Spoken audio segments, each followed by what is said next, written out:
evening, and welcome everyone back to another episode of the Love Speak podcast, where our goal is to get love right.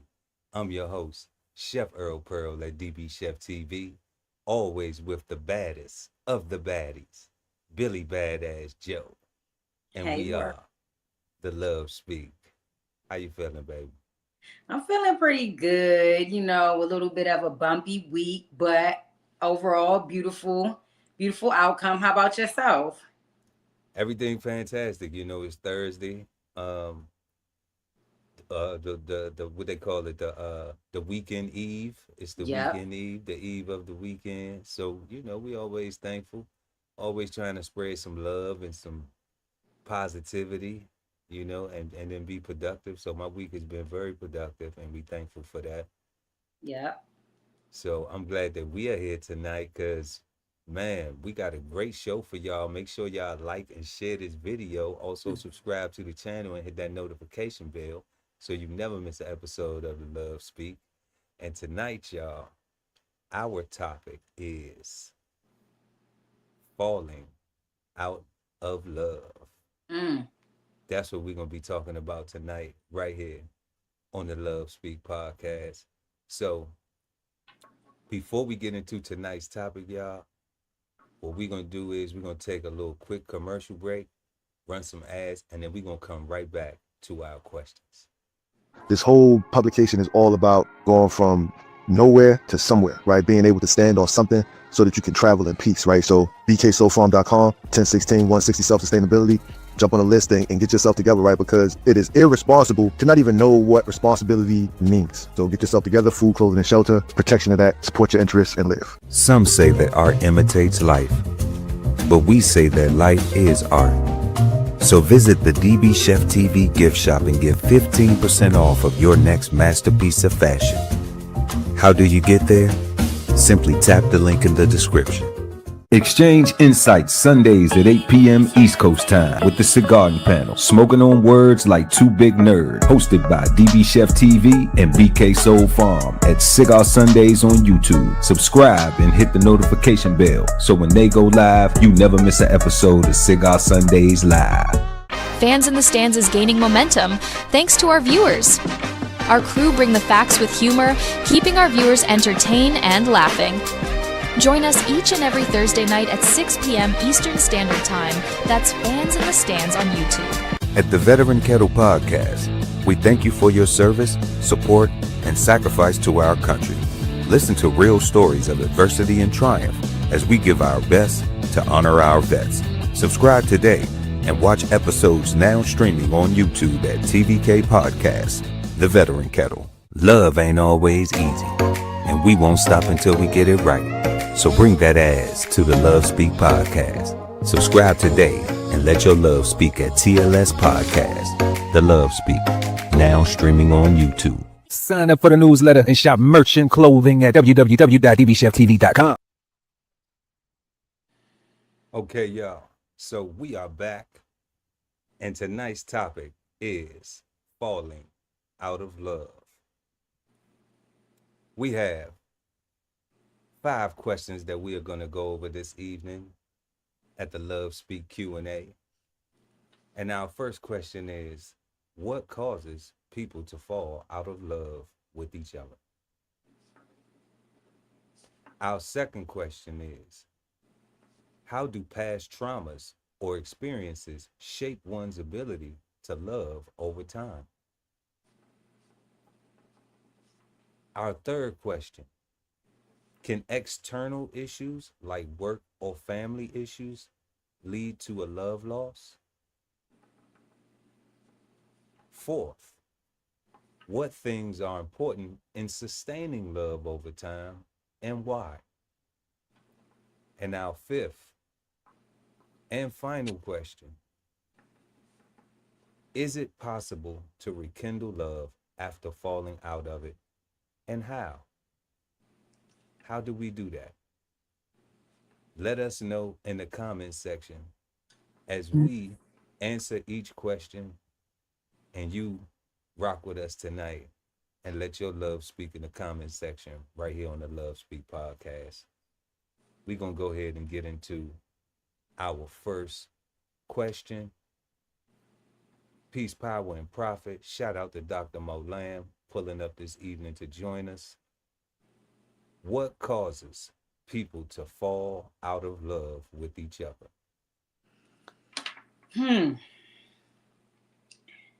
Billy Badass Joe, let us know. I mean, as we are know,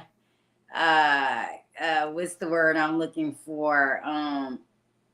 Doctored or certified love specialist. However, right. However, we are humans that has been on the earth for a little while and has some experiences. So I'm going to leave with that. So everything I'm saying is obviously based on my experiences or maybe witnessing somebody else's that has been close to me. So that's the angle that I'm speaking from. But there's a plethora of reasons for people to fall out of love. There's a plethora of them. I think the easiest one that sticks out to people the most is finances. I think that is what a general consensus would say if you took a poll, that it would be finances. But as for me, I'm going to put it on the list because I know that the world may agree to it, but it would be on the bottom of my list. There would be other things that would be more important that would cause a reason to fall out of love. Some of the things I'm going to list, if you have these things down locked, you could be homeless with your significant other and still love them. You know, I think inconsistency can cause people to fall out of love. Inconsistencies. Okay. Yes, inconsistency for sure. I feel like dishonesty can cause people to fall out of love. I feel like maybe this might sound weird, but it happens, especially with relationships that tend to go on for years. I think that growth can make people fall out of love. Growth. Okay. Yeah. I think that could be a big one. Or we'll even go on the opposite side of the spectrum of growth, staying stagnant or not growing, not expanding your horizons, not becoming more educated over the years, not, investing and learning and expanding your brain. That might cause your mate to be turned off and fall out of love as well. And then, like I said, the last thing on my list would be finances. But if I had to come up with reasons off the top of my head freely, that would be a few of them. What are your thoughts? Well, okay. I want to ask you some questions though, real quick about three things that you said. Three things. Mm-hmm. Inconsistency. What type of inconsistency? Okay. We'll like go what with this like, one for and each. it doesn't have to be it's many that I get it. But right. What does that look like? Right. Okay, let's use a basic one.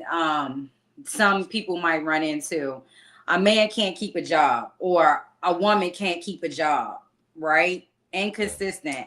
And it may not even be the whole synopsis of I need your money to help me contribute towards this house, because one party might financially be able to obtain everything, but the inconsistency of your partner not being able to obtain a job, not being able to stick to a regime or regiment, not being able to work under or overpower, not being able to take direction of criticism. So these are all reasons that a person may fail to keep a job, right? Or it might just be poor time management. They're always late, So actually, if you continue to be late, I guess that is consistency. But what I'm saying is that you are inconsistent in reaching positivity. You are inconsistent in reaching the finish line. And keeping that job for sure. Exactly. That's one of them. Staying employed. Employed. That's an example. Right. And then how does that relate to the falling out of love? Because I get if I can't keep a job, like rock with me here.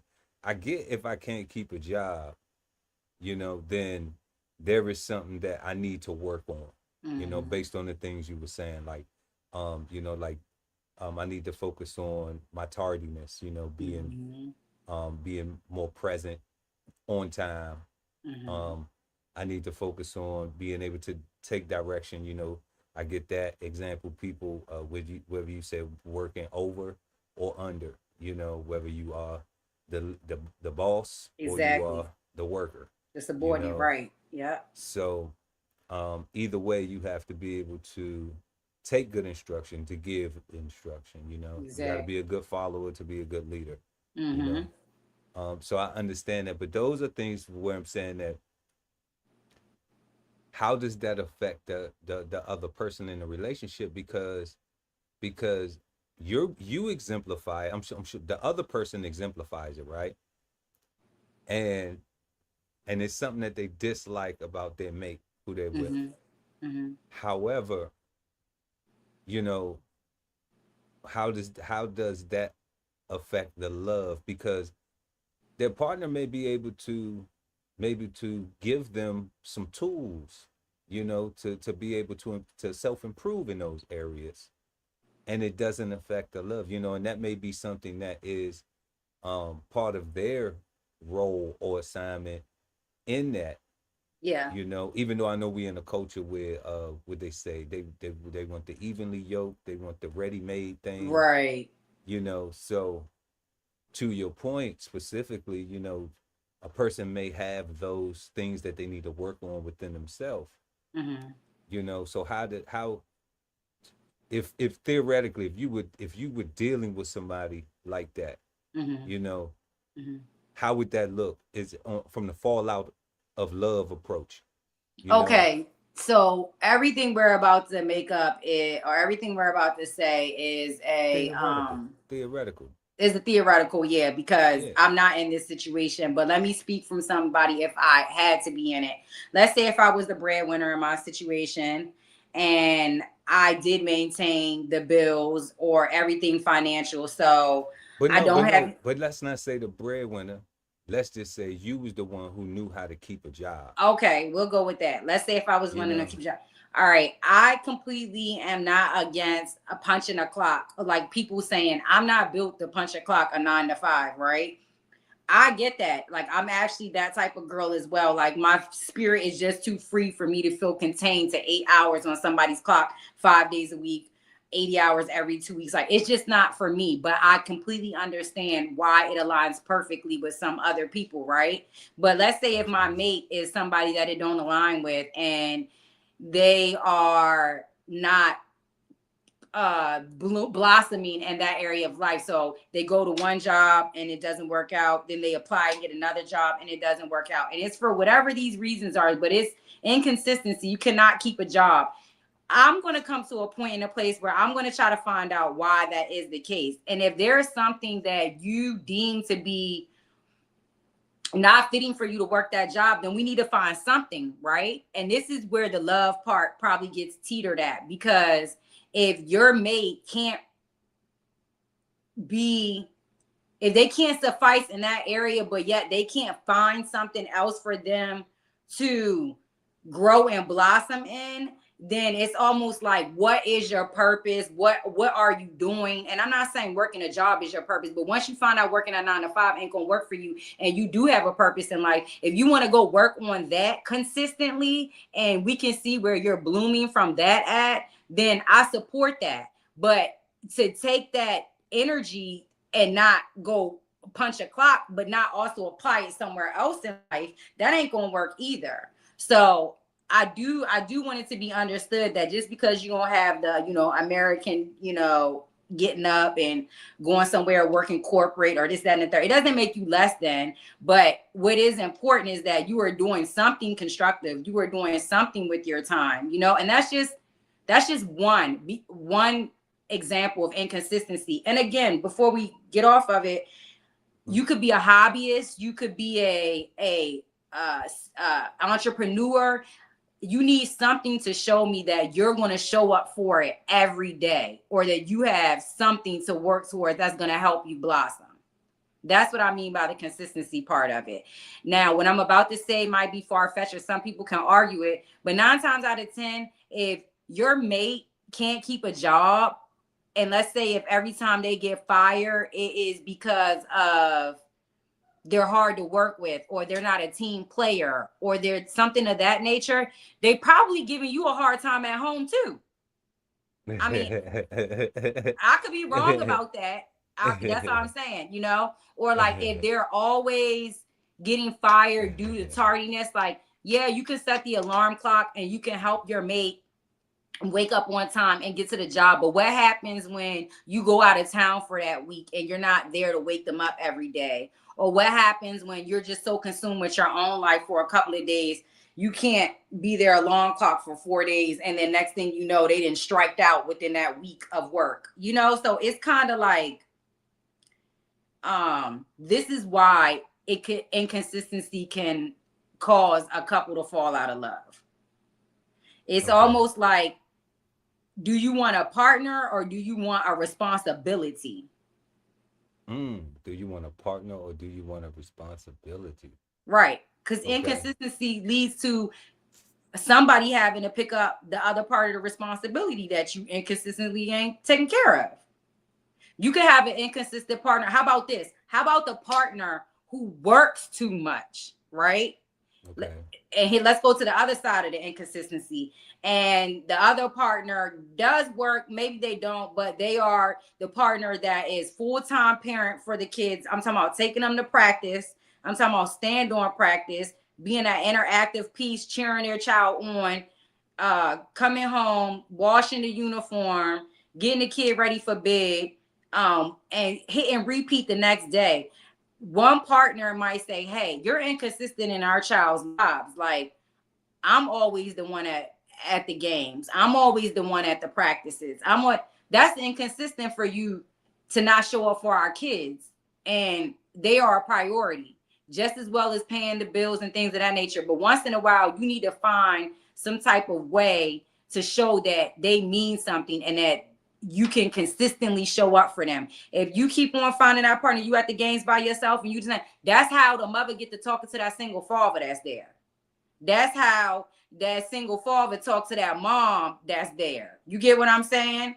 It's almost possible. It's very possible. Possible. It's very possible. You ain't wrong. That it don't always is. It's not always like that though, because you have people who are in the military, truck drivers, oil rig workers, pilots. You have people who have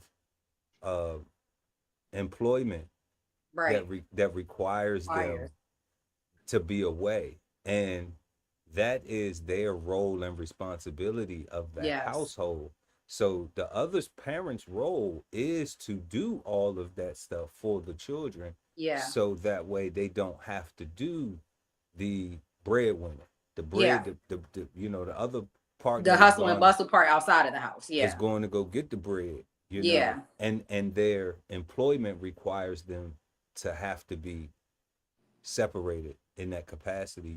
So I understand that, yes, it does leave room for things like that for weak people who lose sight of the goal, who lose sight of what those sacrifices, that sacrifice of one of those partners being away, whoever that is, because I've seen it in the military. I've seen it where I've seen dads that were stay-at-home dads, while their wife was deployed, and I've seen dads at home while the wife was at home, dads deployed while the wife was at home. So so I do understand, and I don't have a same-sex couple to refer to, because during my tenure in the military, that just wasn't common. Right. So that's not to say that it still doesn't apply in that capacity nowadays, even in some of those other fields, like we said, of truck driving, oil rig working, and various other employments that require one partner to be out. But but the falling out of love part though is the part that that I want us to focus on, as far as how those things, because that is our question. It's like what causes those. So you gave fantastic causes you know, the Mm-hmm. inconsistency, the dishonesty, the growth, you know. Mm-hmm. But what's missing from the love? Like, okay, we know that if I'm not working, right? If I can't keep employment, all right, the other person will be frustrated, Mm-hmm. all right. However, you know, are they there to say, you know what? Since you can't keep employment, have you ever thought about um running your own business, you know, Mm-hmm. and working for yourself? Have you ever Mm-hmm. put any thought into what you would like to do other than keep on going to these jobs and losing them, Right. you know? Or, you know, or now that puts you in a place where it's like, okay, but they just like, well, nah, I just want to live off you. You know, it puts a person up to be honest, to say, you know what, like, nah, well, I'm cool as long as you keep doing what you doing. I'm gonna just keep doing Yes. what you know, I'm gonna just keep doing what you allow me to do until you get tired of it, and then I just figure something else out. The same way I be doing with these jobs, the same way I be giving up on everything and I don't follow through on anything. Now you You making my know, point. Now you getting where I'm going. I I'm why the with love. you. Yep. I'm with you, Billy Yep. Badass. I'm with you. So that's where I'm saying, like, these things, you know, either become, when you talk about its inconsistency in relation to employment, Yeah, as just an example. Yeah. using that as an example, you know, it's like, where does the love falling happen? Because if I'm a person who says, you know what, well, I want to encourage this person to think about things that they can do, because I love them, you know. So part of Yeah. me loving on them is sharing some of my knowledge, you know, and sharing Yeah. some of the things that I think maybe they're undervaluing themselves by trying to go get a job all the time, you Mm-hmm. know. Mm-hmm. Maybe that could be the real problem. Is like, you're not really valuing taking, you know, your self-worth, Mm-hmm. you know, you're not loving yourself the way I love you, you Right. know. Mm-hmm. You Mm-hmm. know, and the only reason why I haven't said that this is a deal breaker is because I do love you, you know, Exactly. and And I you don't turn your back on people you love, right? exactly. So Yeah. at least not without trying to do everything till you have just given up and saying, like, it don't matter what I do, they just gonna do what they gonna do. They don't care, you know. Right. So I either am just gonna continue to be a crutch, you Yeah. know, or I'm gonna get out the way, Yeah. you know.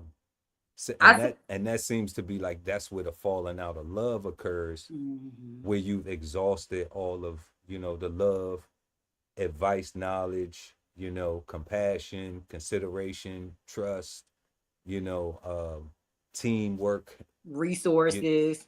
you know, everything that you're trying to pour into them, and then they just still, you know, consistently are a ball dropper, you Yeah. know. So you have to say to yourself, wow, okay, now, do this person is a consistent quitter, they never follow through, do I just want to keep on pouring into it, you know, or do I just want to say, you know what, maybe what their problem is because they have a crutch, and they know that they're not required to follow through. Yeah. So I remove that. Yeah. They won't understand it, Nope. you They're know. gonna think And you I, slighted them. They're gonna think you left them while they high and dry. you know, and I don't think that's falling out of love. I think that's just tough love, you know. But I understand how it can be perceived that way, because it's like, well, you was doing it before, why you gonna stop doing it now? Right. You know, people have that like Dr. Mo Lamb said in the comments, expectations. Yeah. And I think that we don't set what causes people to fall out of love with each other. I think that we don't put expectations at the front of things.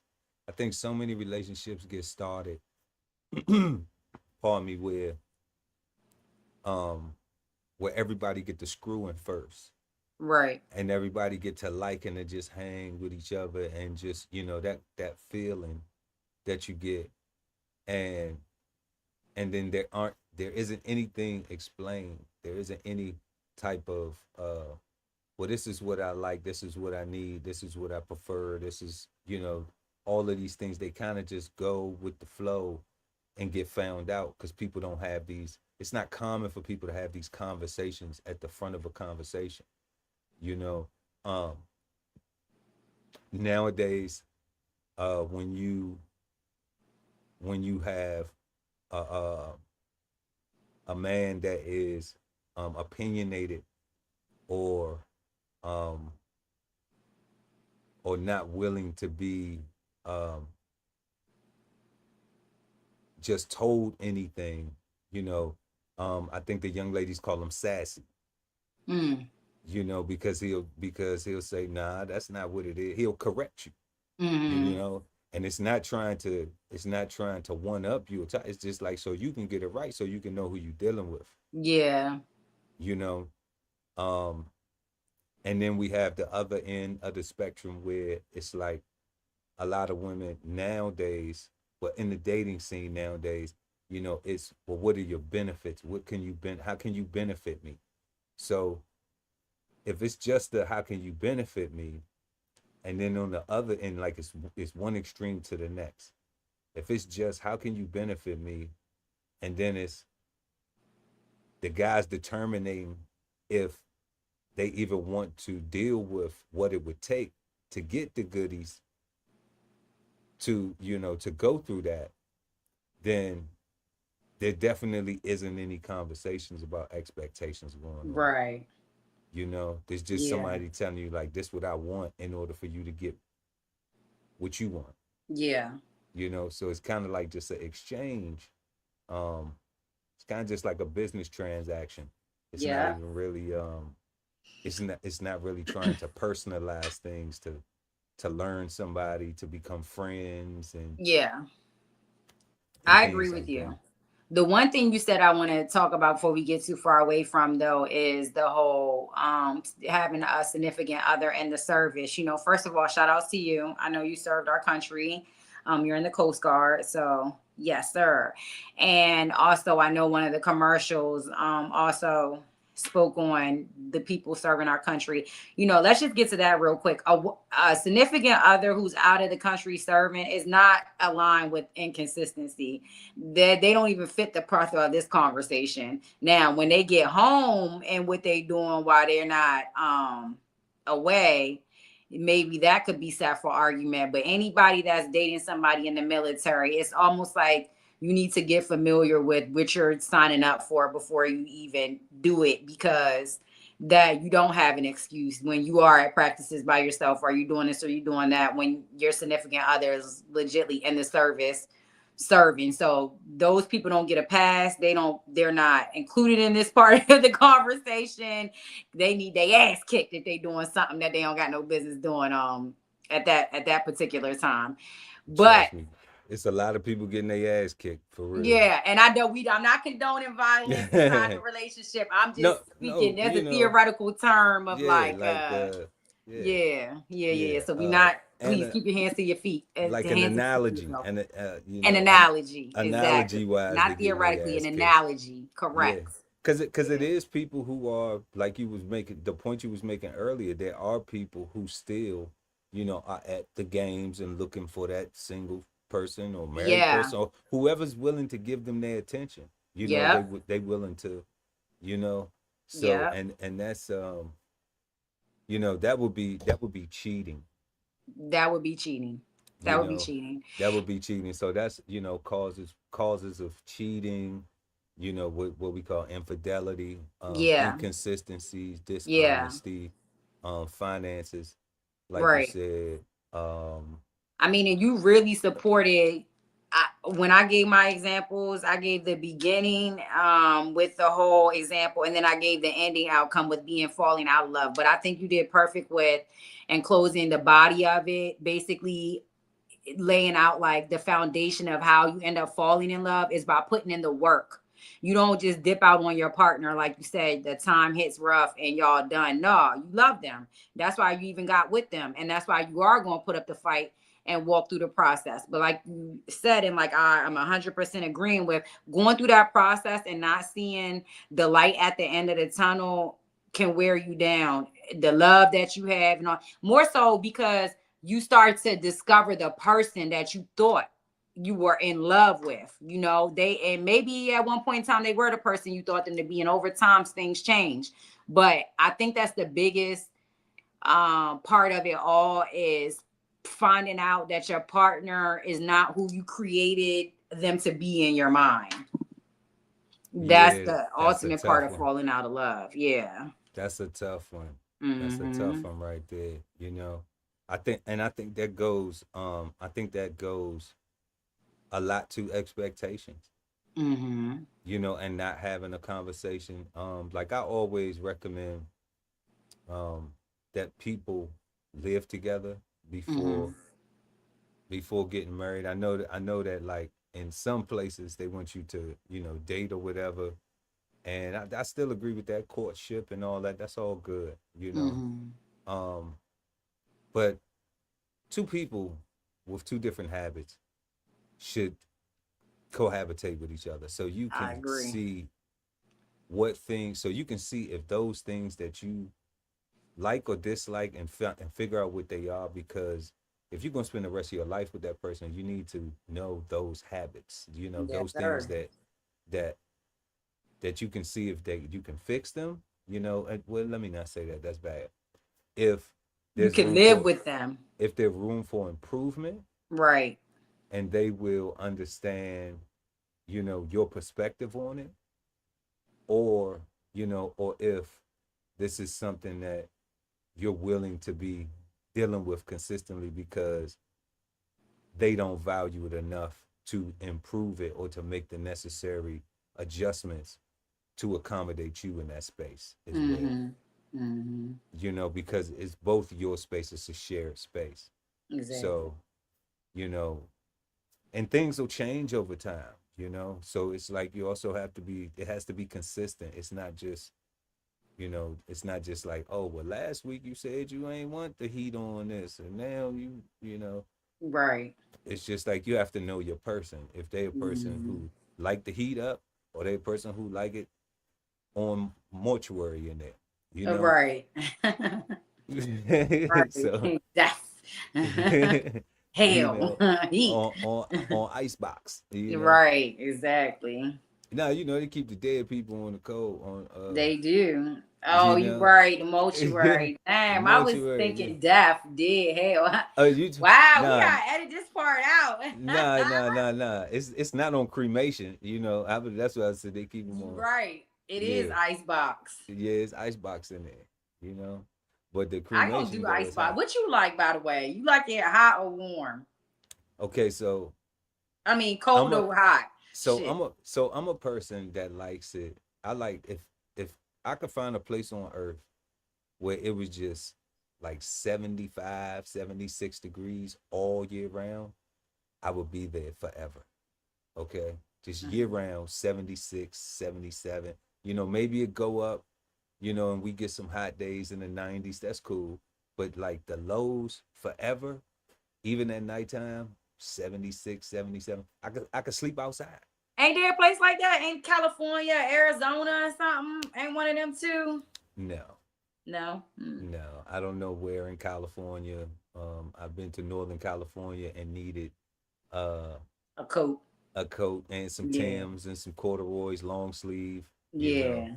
I haven't hung out in Southern California, but that's the desert, and those guys have big starter jackets and stuff, so I know they're not just, you know, wife beaters and t-shirts underneath of them, you know. So, right. You know, and you still gonna sweat. But if there was a place like that, you know, that's how I like it, because I always tease my wife because she had an AC cranking and then be up underneath the blanket. Yeah. And I'm just like, that's a waste of electricity. You know, I'm like, just turn the AC down, you know, and then take some clothes off, and you'll be comfortable. Then you could just lounge. You know, so.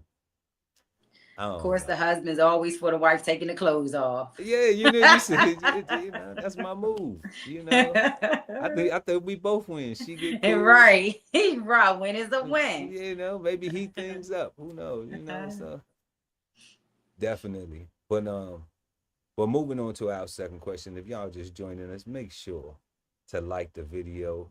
It helps us get content like this in front of beautiful, loving people like you. And we got the chat going crazy. Shout out the fans in the stands, Bubbling Brown, Dr. Mo Lamb. Go ahead and continue to let y'all love speak in the chat and in the comments while we move on to our second question. How do past traumas or experiences shape one's ability to love over time?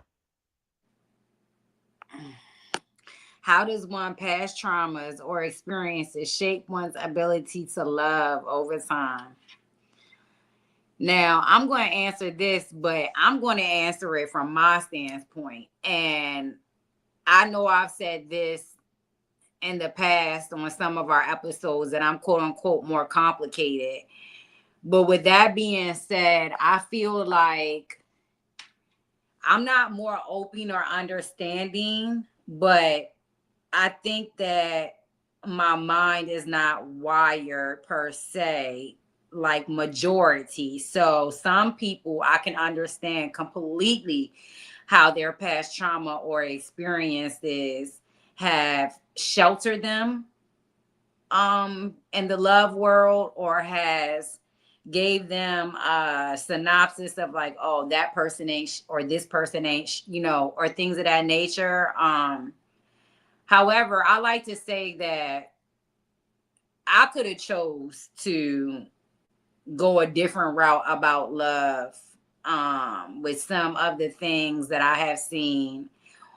But some of the things I've seen have not been good, and some of the things that I've seen have been good. But just to sum it all up, I think that for me not to have a mother and a father in one household. In fact, my father is deceased, so it never would have happened. But I think that to not have the idealistic image, that I still turned out okay with love, like understanding the process of love, willing to go through it, being forgiven in love. Some things I haven't forgave, all of that. They're classic signs, I guess, that you may become aware of as you experience different people or different relationships. And if you can see those red flags appearing in another relationship that you have coming up, then you might want to be mindful of that. But I don't generally think I do think majority of most men lie. I mean, people lie. I don't think that every man is a cheater. I do think it's a good possibility that he might cheat, as she will too. But I don't like to think that being scorned is a way to carry your love life. I don't think being naive is a way to carry your love life either. But I do think that it is important that once you get with a new partner, y'all do get to know each other's lives to some degree, or what they love languages are, because some people need affection and they love that. We talked about this before. Or some people just need to hear the verbiage of it, and that's good enough. So I think that your past traumas and experiences can really dictate or be a cloud on your relationship. And I think you need to be mindful of it. And I think that a lot of people probably end up in a toxic love because they are stuck with their past experiences and they don't have the ability to decompartmentalize that person and that experience with the new person and a new experience. So I think it ends up affecting people more negatively than positively as far as past traumas and experiences. Okay, well, let's talk about a couple things that you said. You said that they aren't able to.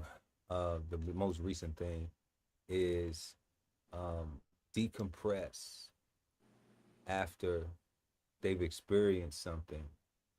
And why do we think that they are unable to decompress? What is happening there when we experience these things and then we go to another relationship and then we find ourselves either experiencing the same things or similar things, but also that relationship just is a failed relationship too, you know? Yeah. I feel like being able to compartmentalize or decompartmentalize certain things is like a skill, right? Because I mean, it's just like anything else in life. Like you tend to eat the same food over and over because we like what we like.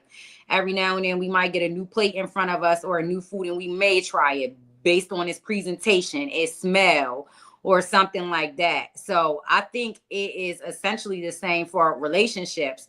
You leave one relationship and you didn't go have no therapy about it. You didn't, talk to your higher power about it and work it out.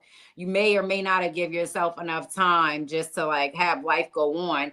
But I think that a lot of people see familiarity and they automatically like pick their answer because like that's natural. That's understandable. I'm not saying it's right, but I feel like that's what gets people in their situation. It's almost like when certain people go and commit crimes or they do this or they do that. I'm only using this because this is the most easiest thing I can think of, but like they'll say like, oh, a person who committed that crime, it got to be a person that know you because they stabbed you so many times. That had to been out of passion or that had to been out of personal feeling that they had for you, and then they know you, so that's why they did it, because it was an attachment.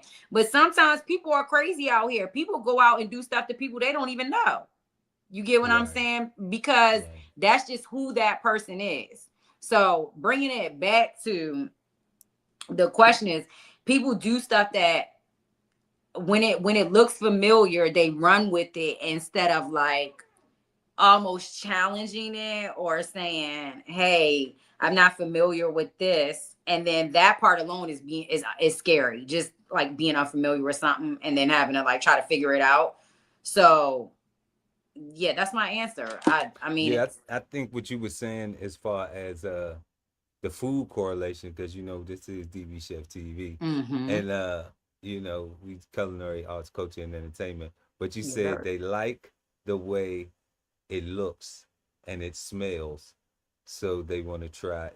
Like people are used to routines, but then they like the way something looks and they like the way it smells, so then they're willing to try the new dish out. And and that's so symbiotic to how I always say that, when physical attraction is the first thing, so it's not even a matter if, like if you handsome, all right, like I know I'm handsome. All right, you Okay. better know it. Like, and if you know that you are an attractive woman, all right, then sex is easy when we, the what we see, how it looks, the presentation, your word specifically, all right, of the new dish. Exactly. All right. Once we get close enough to each other, then we can smell each other. Do I got on that whatever I got on? Do she got on whatever she got on? Right. Okay. Or if it's just our natural scent, whatever, whatever people are into. Right. Because it might look good, but it might stink. Okay. It might hit your nostrils wrong, and you say, skirt. So, but 10 times out of 10, it's usually, if you like the way it looks, some people are willing to overlook the smell of it. They want to taste it anyway. You got a point. Okay. So that's the easy part. All right. Is doing that, is the getting together.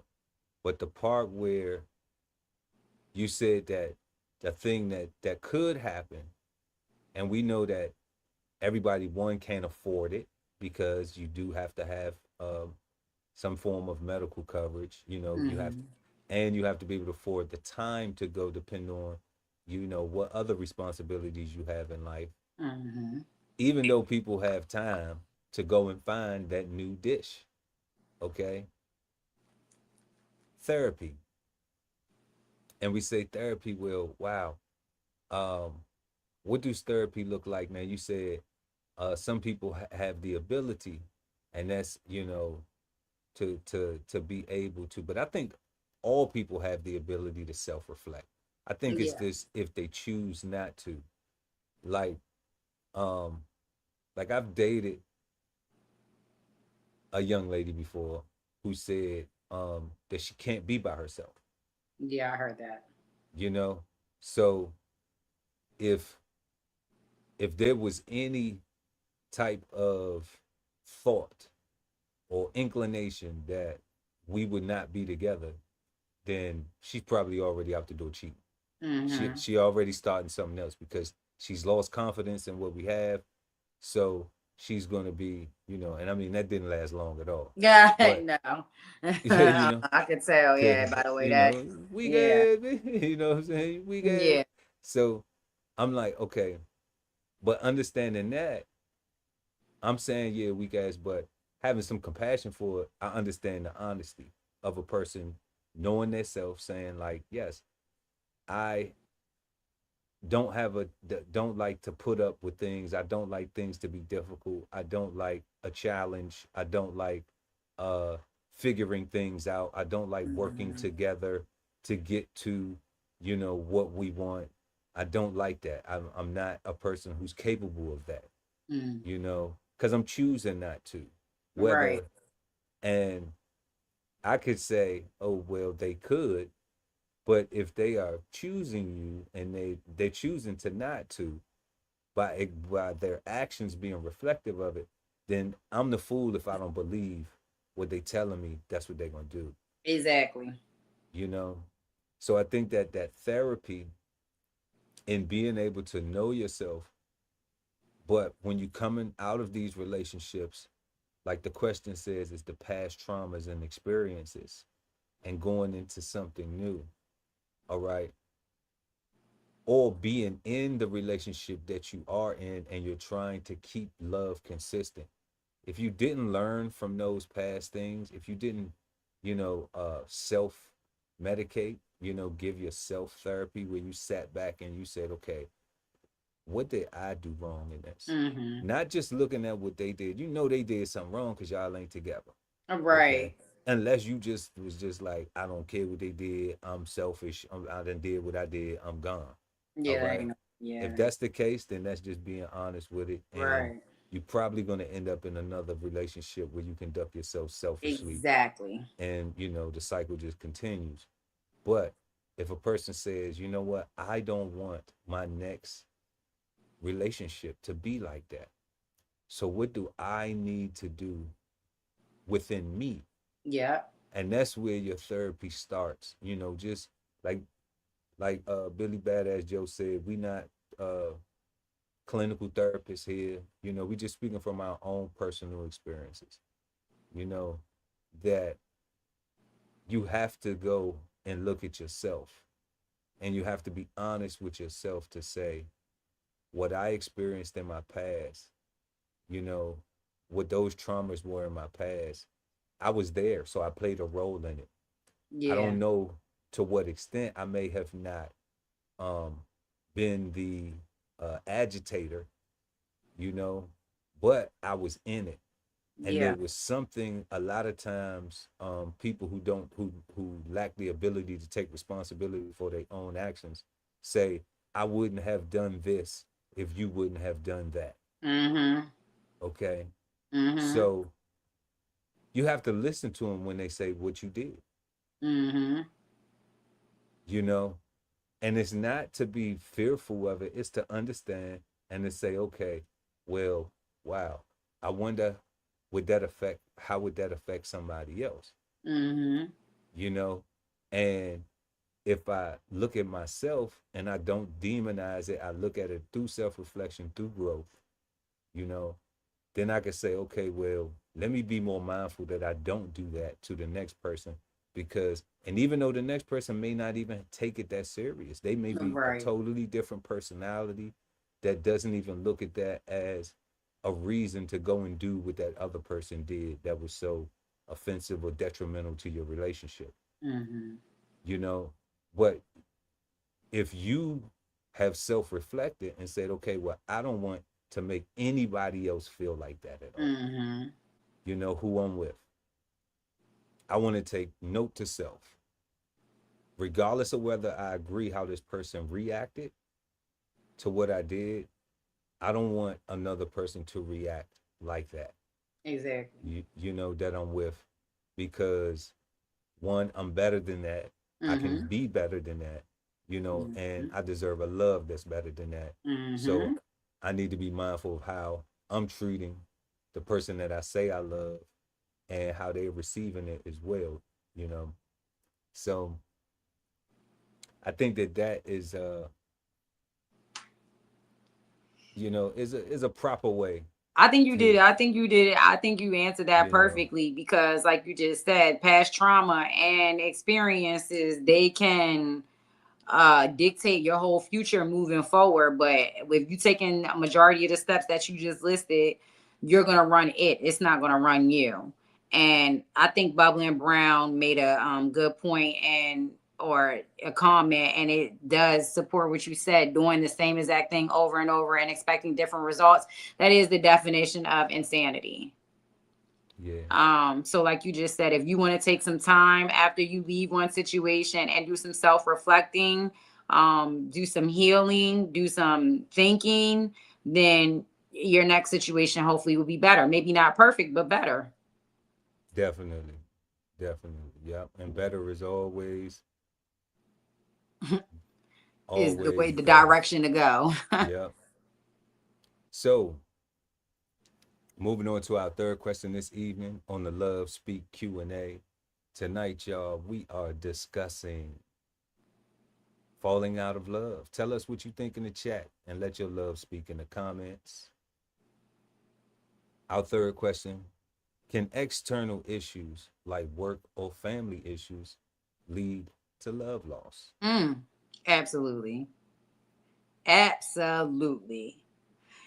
I believe that external issues, we'll use the examples that you have out there, family and work. We'll start with family first.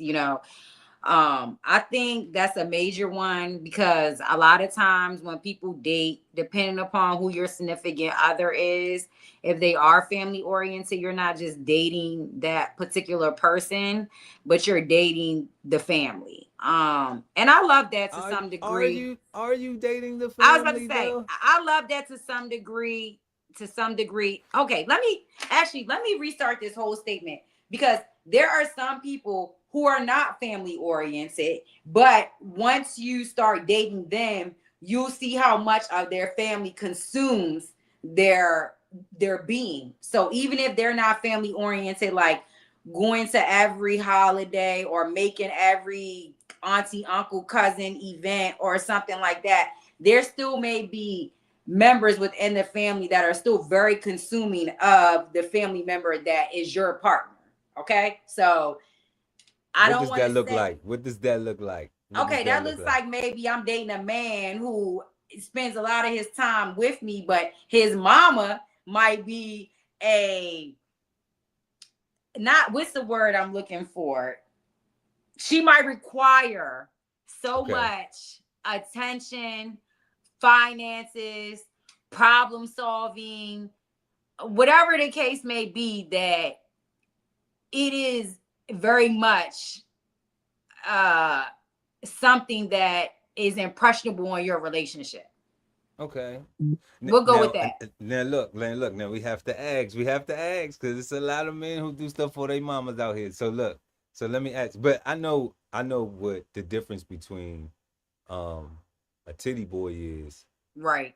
You know. So And I just a get good that. man. Yeah. Yeah, and Yeah. just a Yeah. good man. So I Yeah. know the difference is, and we not talking about 2 Chainz, even though shout out to 2 Chainz. Right. Shout out. Right. But we know we know what a titty boy is, and we know what a good man is now. Now the difference is some of those things that you were saying, if the mother requires, but they're still meeting all the requirements of what their home needs. Yeah. Is That's is not the that problem. conflict? No, that ain't the problem. But Then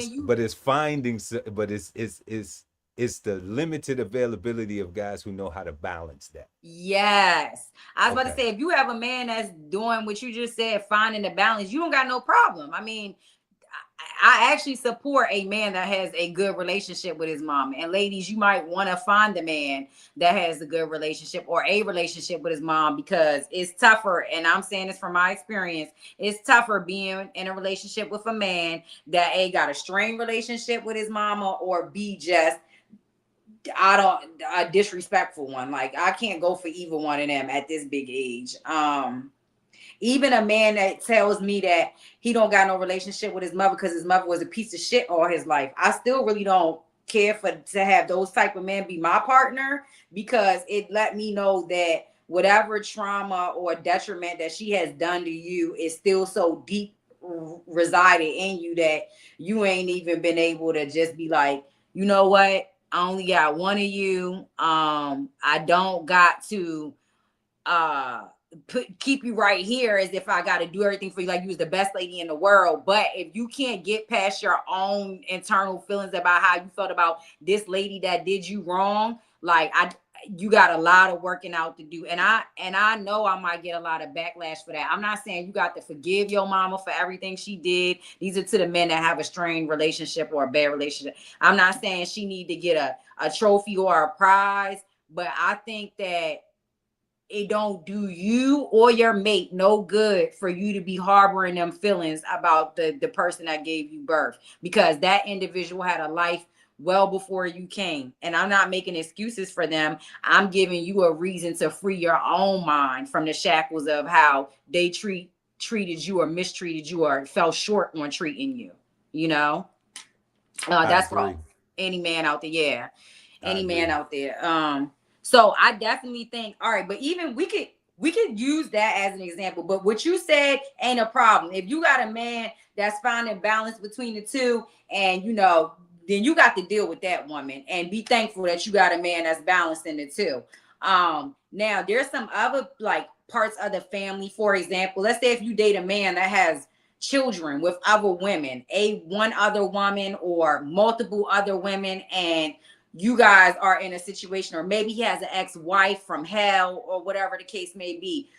Those type of situations can definitely put a strain and cause love loss over a period of time if you feel like things aren't being executed or handled, or if you feel like maybe you are always taking a back seat to your significant other's life happenings or comings.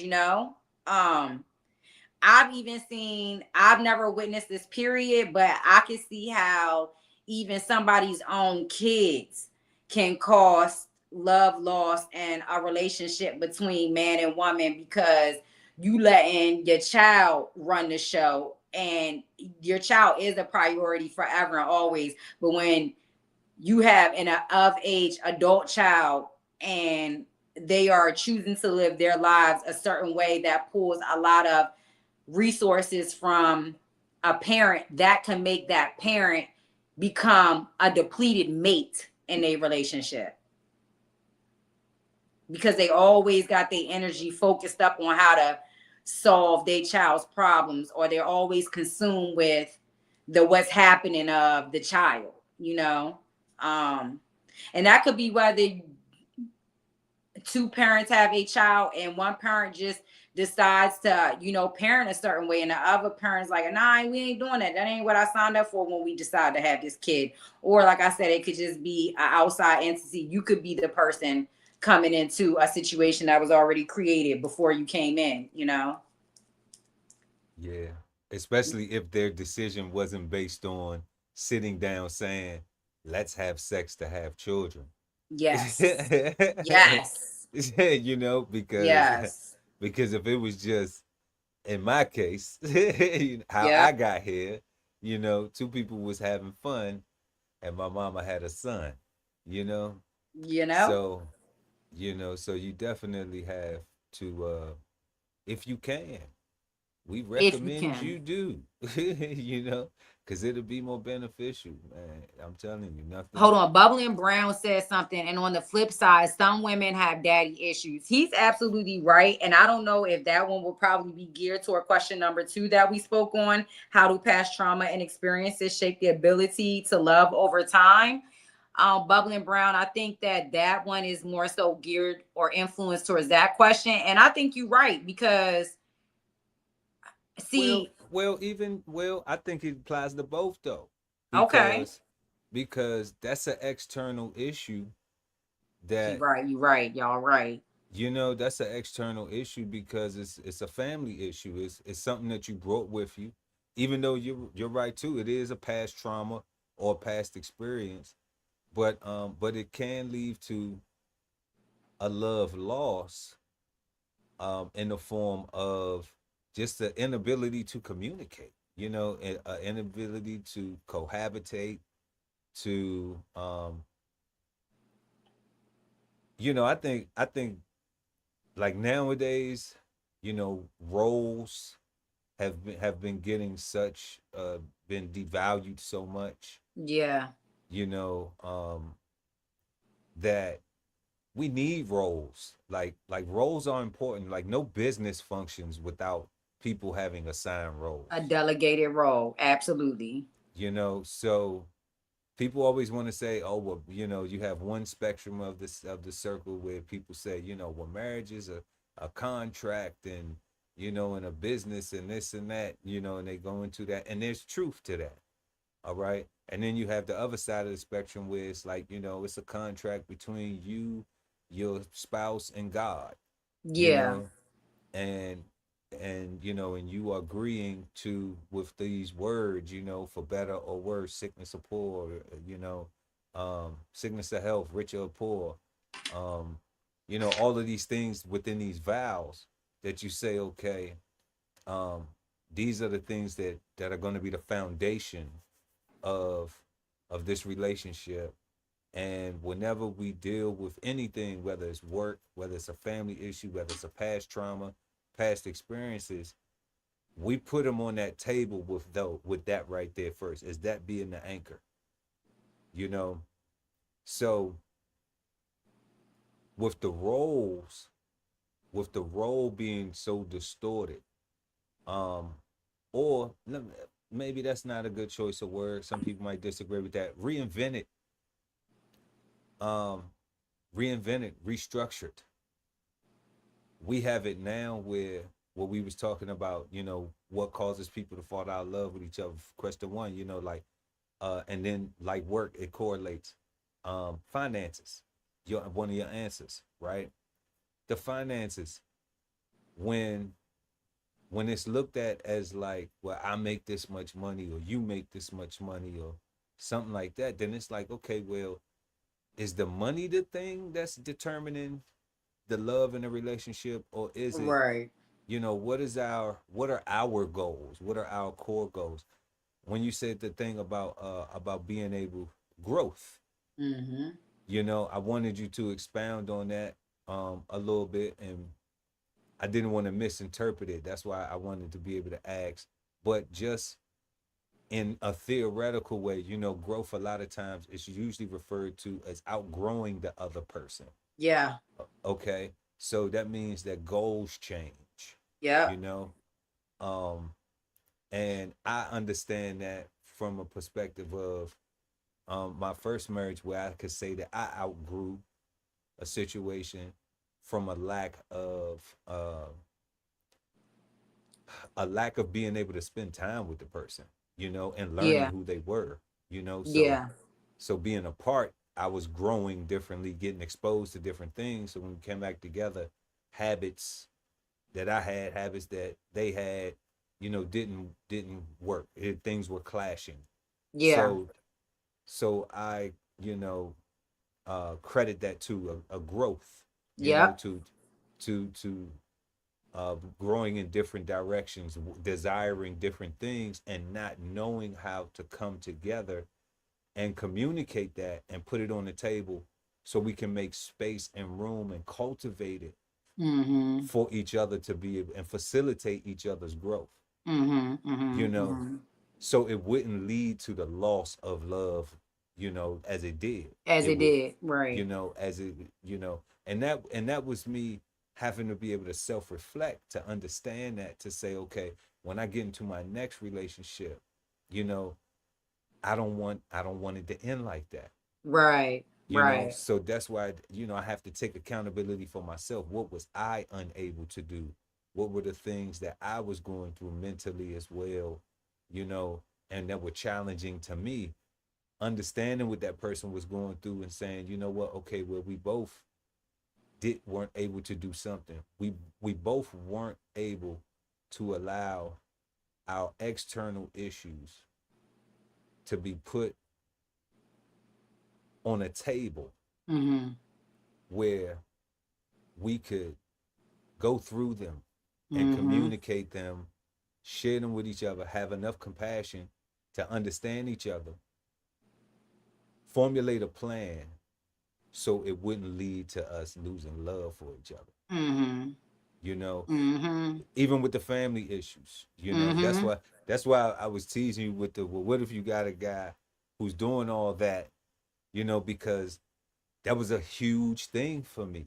You're right. You know, like, why you always doing this for your mother? Why you always doing this for your mother? Why you always doing this for your mother? Why you always doing that for your mother? And I'm just like, I'm her man.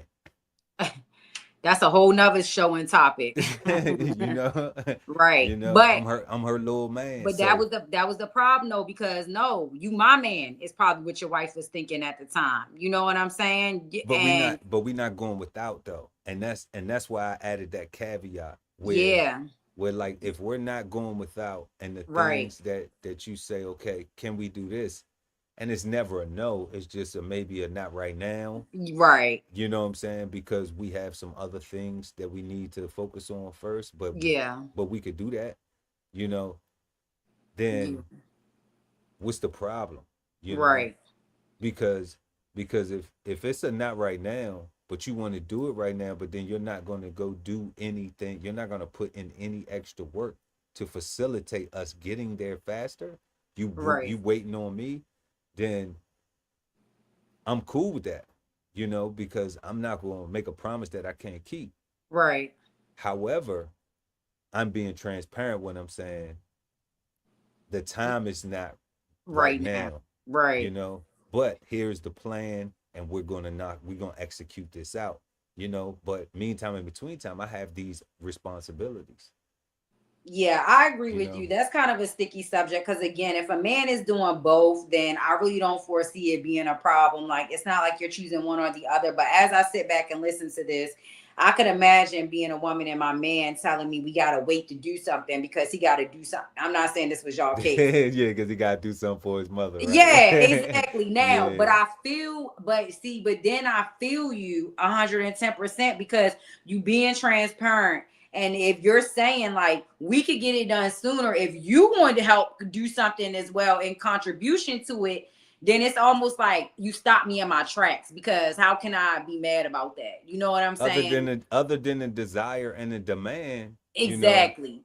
I Right. mean, Exactly. which I'm willing to honor, you Right. know. But at the same time, like, I still, you know, I still come from an honor your mother and your father, Absolutely.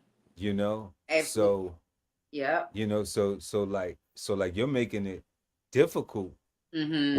will feel uncomfortable. You're making Mm-hmm. it feel uncomfortable mentally, me, because I'm just like, okay, well, everything is that we don't have any needs, you Right. know, all of our needs are met. This is a Right. want you're talking about, this isn't a Exactly. need.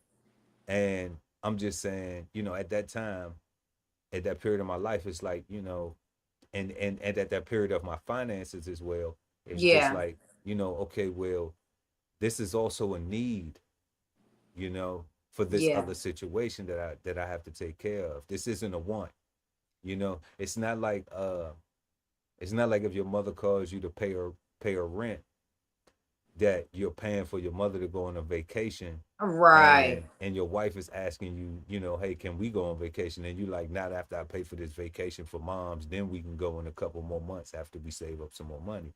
No, it's not, you know, Yeah. but if our lights on, food in the refrigerator, you know, everything taken care of, we got roof over our head, Yeah. then yeah, that money can go there for that time being, you know. Yeah. And but it's one of those things where it's like, I think going to off our question, can external Right. issues like work and family issues lead to love loss? I think they do when people in relation to family issues just don't have any goals and compassion of working with each other, of understanding. Like, you know, I think if you get a really selfish person, That's the word I was waiting to use. I was you about to know, say then selfishness. Mm-hmm. then it's just it will always conflict. Mm-hmm. You know, Mm-hmm. even with work, if you get a Mm-hmm. really selfish person, it'll always conflict because they just thinking about themselves. They're not thinking about, you know, um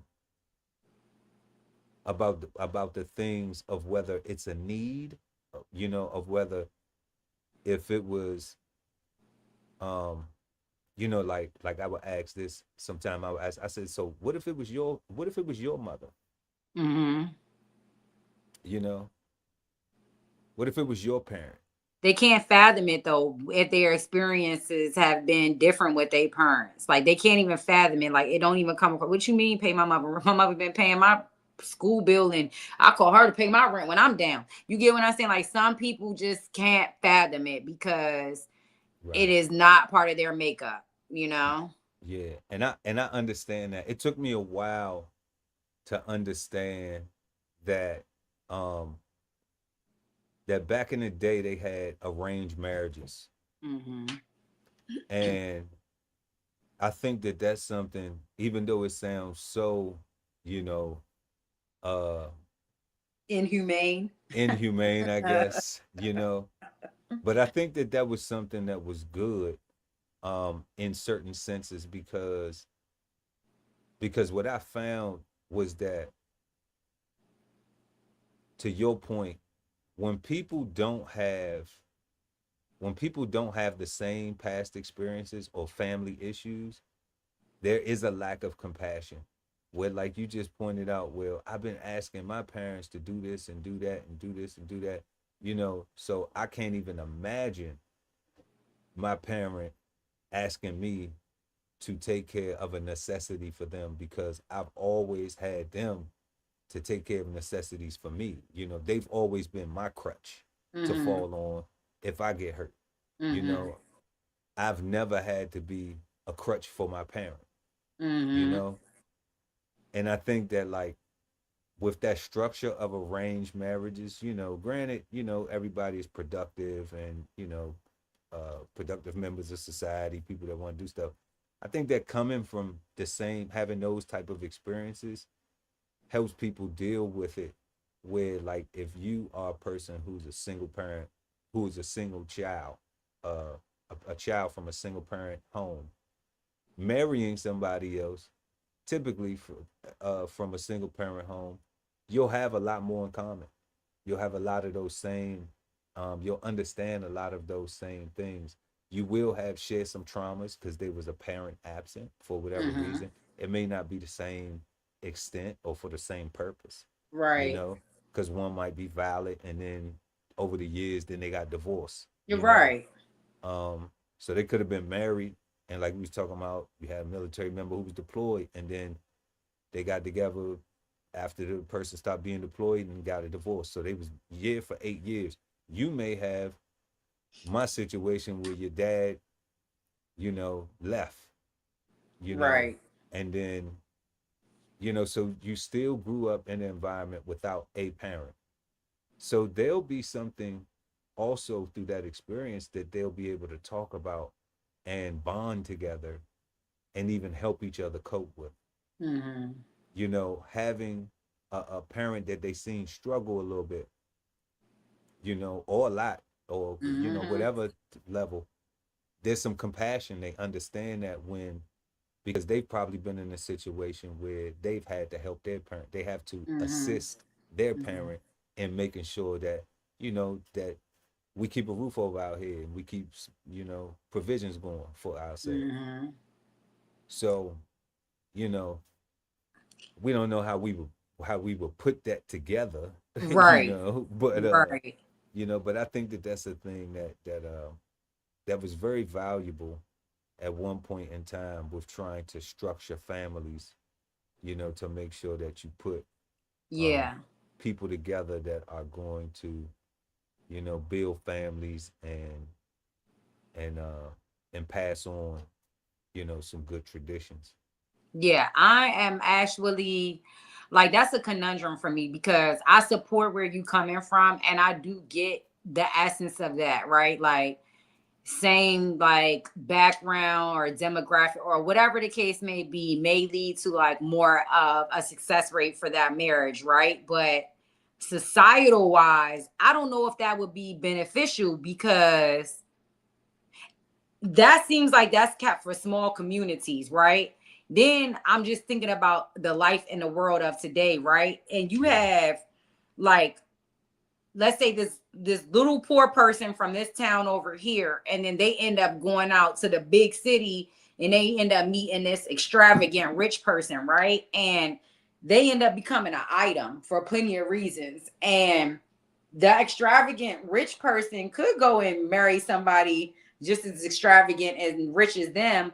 But every now and then you find that person that really loves and appreciates the small tuned things in life that this poor person that they ran into is more familiar with. So now they get with somebody different than them and they kind of end up doing this to each other, right? Like leveling each other out kind of because I would imagine being rich and snooty all the time.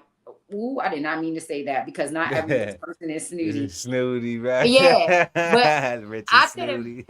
I could imagine being rich and having certain pressures and criteria that always has to be measured up to. Then you come and you meet somebody in your life that's way more smooth sailing because they don't have the world pressures on them that the community of that rich person has, right? And then in turn, they end up taking that poor person and sharing their money with them, their resources with them, and they end up bringing the poor person up. Not that they're coming down, but they're leveling each other up so they're equal now. You get what I'm saying? Hell no. Hell no. What about the all Hell right? no. What about Hell the no. old? We'll get it. Okay, all right. I can Hell see why that's a no. hell no because Hell no. I do get bringing somebody into your den that's gonna be more of a Nah. user than a supplier. I understand that, but in the same breath, I completely get why two different walks of life come together and it works out. No, that's some storybook shit. Oh, Yeah, maybe yeah. that's my Because problem then. because the wealthy don't do that. The wealthy don't do that. They still arranging marriages. Okay, I get where The you're coming people who from. got the real big money, you Yeah, know, I could drop some names on here, but yeah. I'll give you one in the private chat. Okay. I'm not gonna I'll give you one in the private I chat. almost feel like I know who you're talking about. But let me tell you something. Money marry money. Rich will marry poor all the time. Okay? But Money marry money, but rich will marry poor. wealthy, let me change the words. Wealth always marries wealth. Okay. But rich will marry poor. I get what you're saying. All right. I get what you're saying. I Yeah, get I rich will can marry poor. understand that. I can Yeah. understand that. Yeah, you know, Yeah. and we not talking about people being like destitute out here, y'all, when we saying poor. We just saying that, you know, um Paycheck to um, paycheckers. yeah, well, you know, um when we say poor, we talking about we're adding a monetary level to it. All right. Okay. And we adding a mindset to it as well. You Mm-hmm. know, we have socioeconomic classes. So, you know, rich would be like, okay, well, you making like, but I don't know, uh 10 to 50 million a year, you know what I'm Mm-hmm. saying? Or in that range, 10 to 50, you know, you consider rich. Mm-hmm. Okay. And then like, you know, maybe 5 million and below, that's all poor people. Okay. So, Mhm. you know, everything above that, you know, I'm gonna say 100 million plus, you know, a billion plus, like that's all wealth. They're never going to, their interest alone, no matter how small, they would never spend that amount of, you know, of money. Mhm. So, and most of the time they don't hold that in paper. You know, Right. they hold that in assets. Assets. Right. Yeah. You Yeah. Yeah. know, so if I own, let's just say I own uh a whole bunch of hotels. All Mhm. right. Mhm. Hint, hint, hint. Mhm. Okay. Mhm. And then I have and that's my family. All Mhm. right. So my family has properties in every country in the world. Mhm. Right. And then I marry um somebody from a family that is um pretty much oil barons and, you know, philanthropy. I mean, they got so much money. Wealth. Yeah, they got so much wealth. You don't even know like what they own. You Right. know, Right. you just know that like they everything's in trust and, Yeah. you know, and it's just they own so much stuff you don't even know what they own. Yeah. Okay, like that's who you gonna marry. You gonna marry to that. Yeah. You know, you're not gonna marry. You're not gonna find, you know, Pearl down and you know back in the gap. You're not gonna pull him up and then we left. Nah, we not. No, you Right. no. You fuck up, you going back to the Back to east where I side. got your ass from.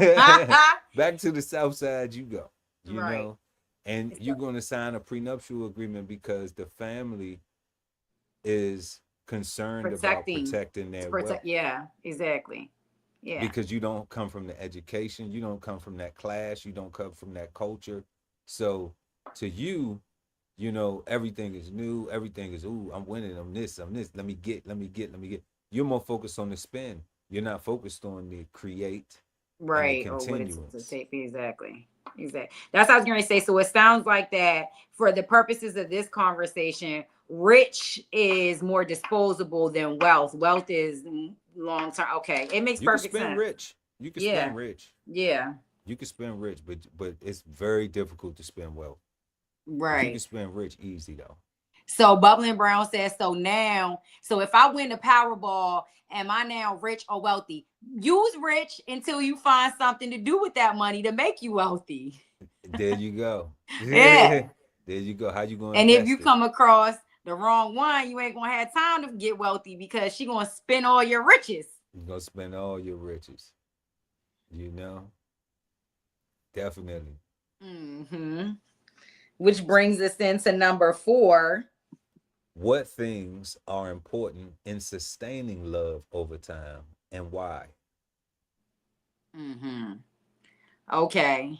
So for me, the things that are important in order to sustain love over time is, for one, honesty.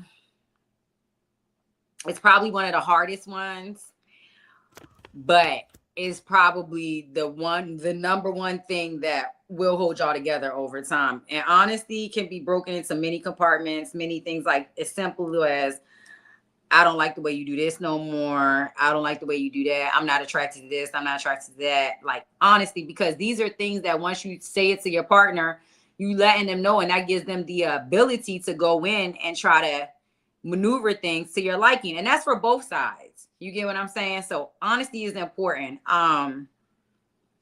The second thing I feel like is, Is it a way to deliver honesty? oh, for sure. Okay. I'm sorry, I hear a lot of background noise.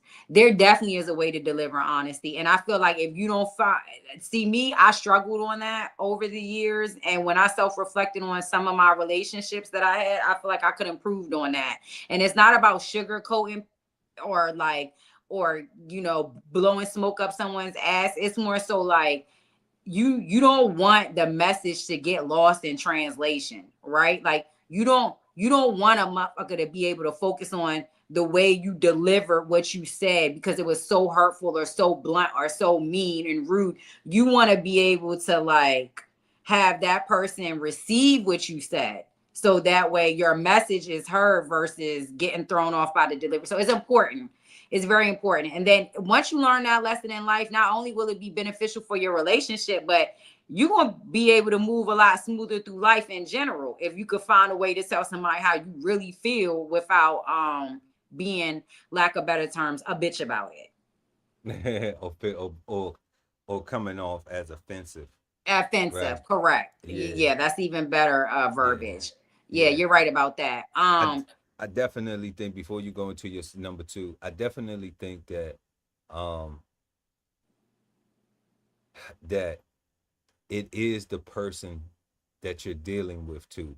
You have to understand if um if they are a person who is always emotional, um who who really lacks the ability to interpret things, because they are so focused on how it's being said.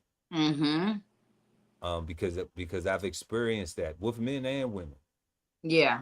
With men and women, when you are trying to communicate something, and the first thing a person will say is that's if that's how you feel about it,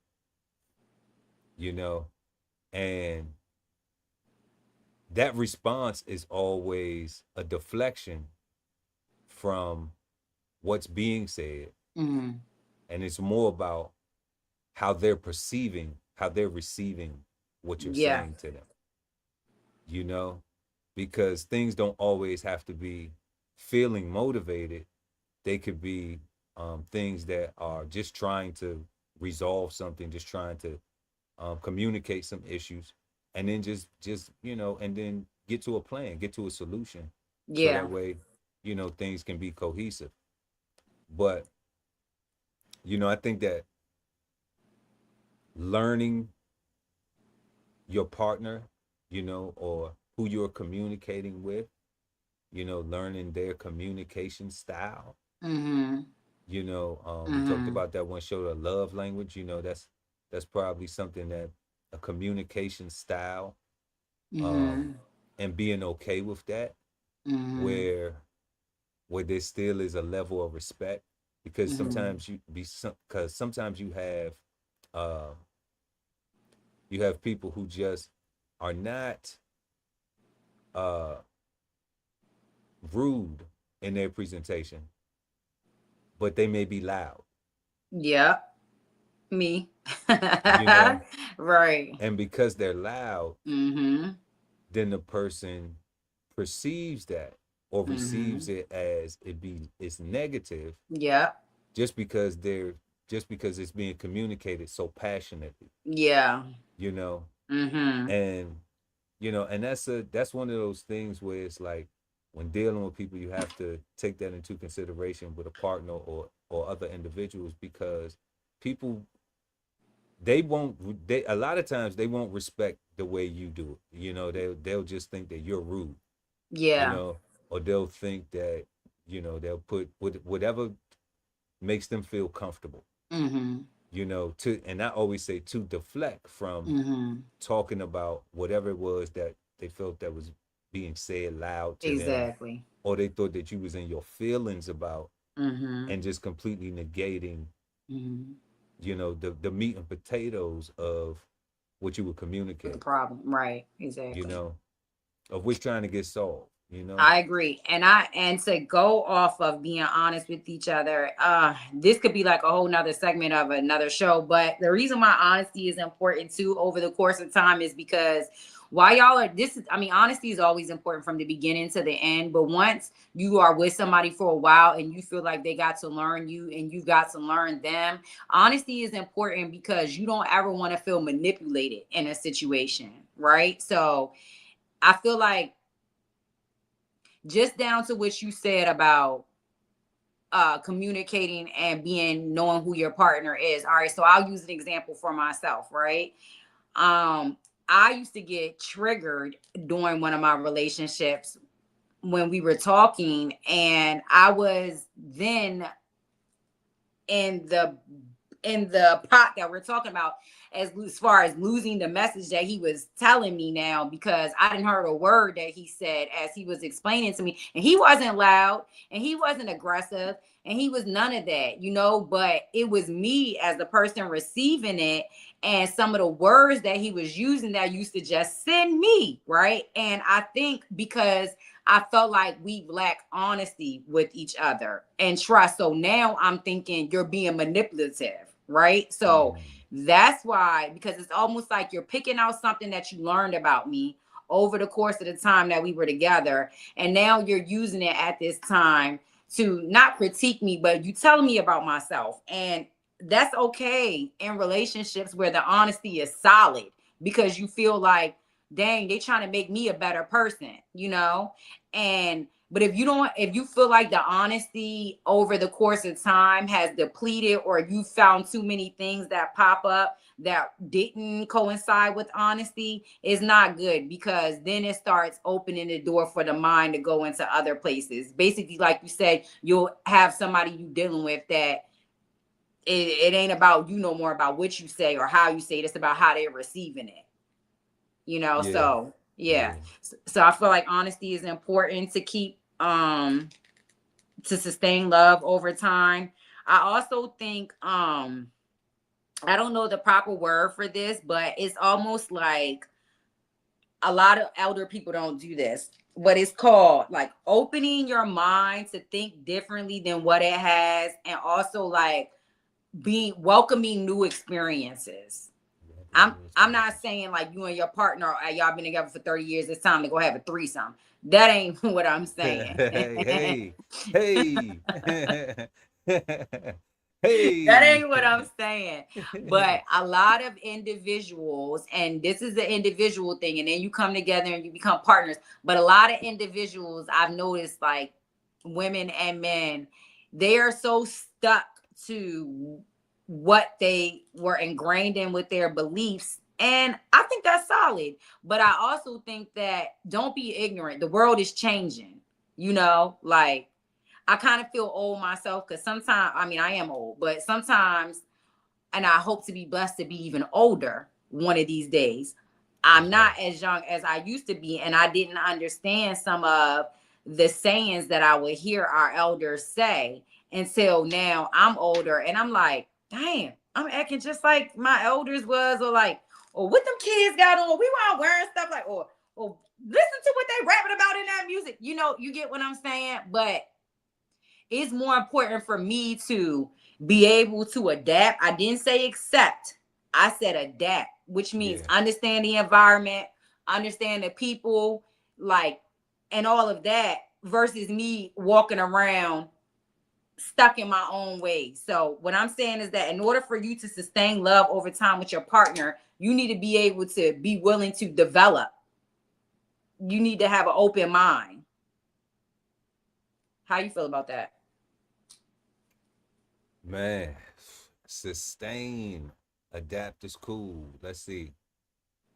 Dr. Mo says adapt is cool if it's not illegal or immoral. Yeah, we're not asking you to compromise your freedom or your health or nothing like that. But Mrs. Dr. Molam. Dr. Molam. Shout out to Dr. Mo. Shout out to Dr. Molam.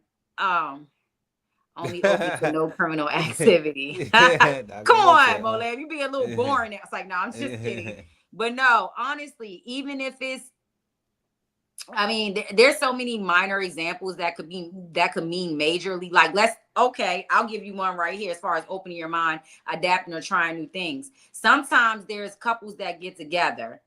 You're right. Sometimes there are couples that get together, okay? And then they live a certain type of lifestyle. And then one partner, after they've been together for 20 years, say, I'm about to start going to the gym, right? Mm-hmm. You now have a partner who is into a different lifestyle than you are. But you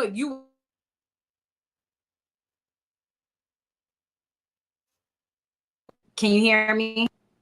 Oh yeah. Sorry about that. No, you good. We got you.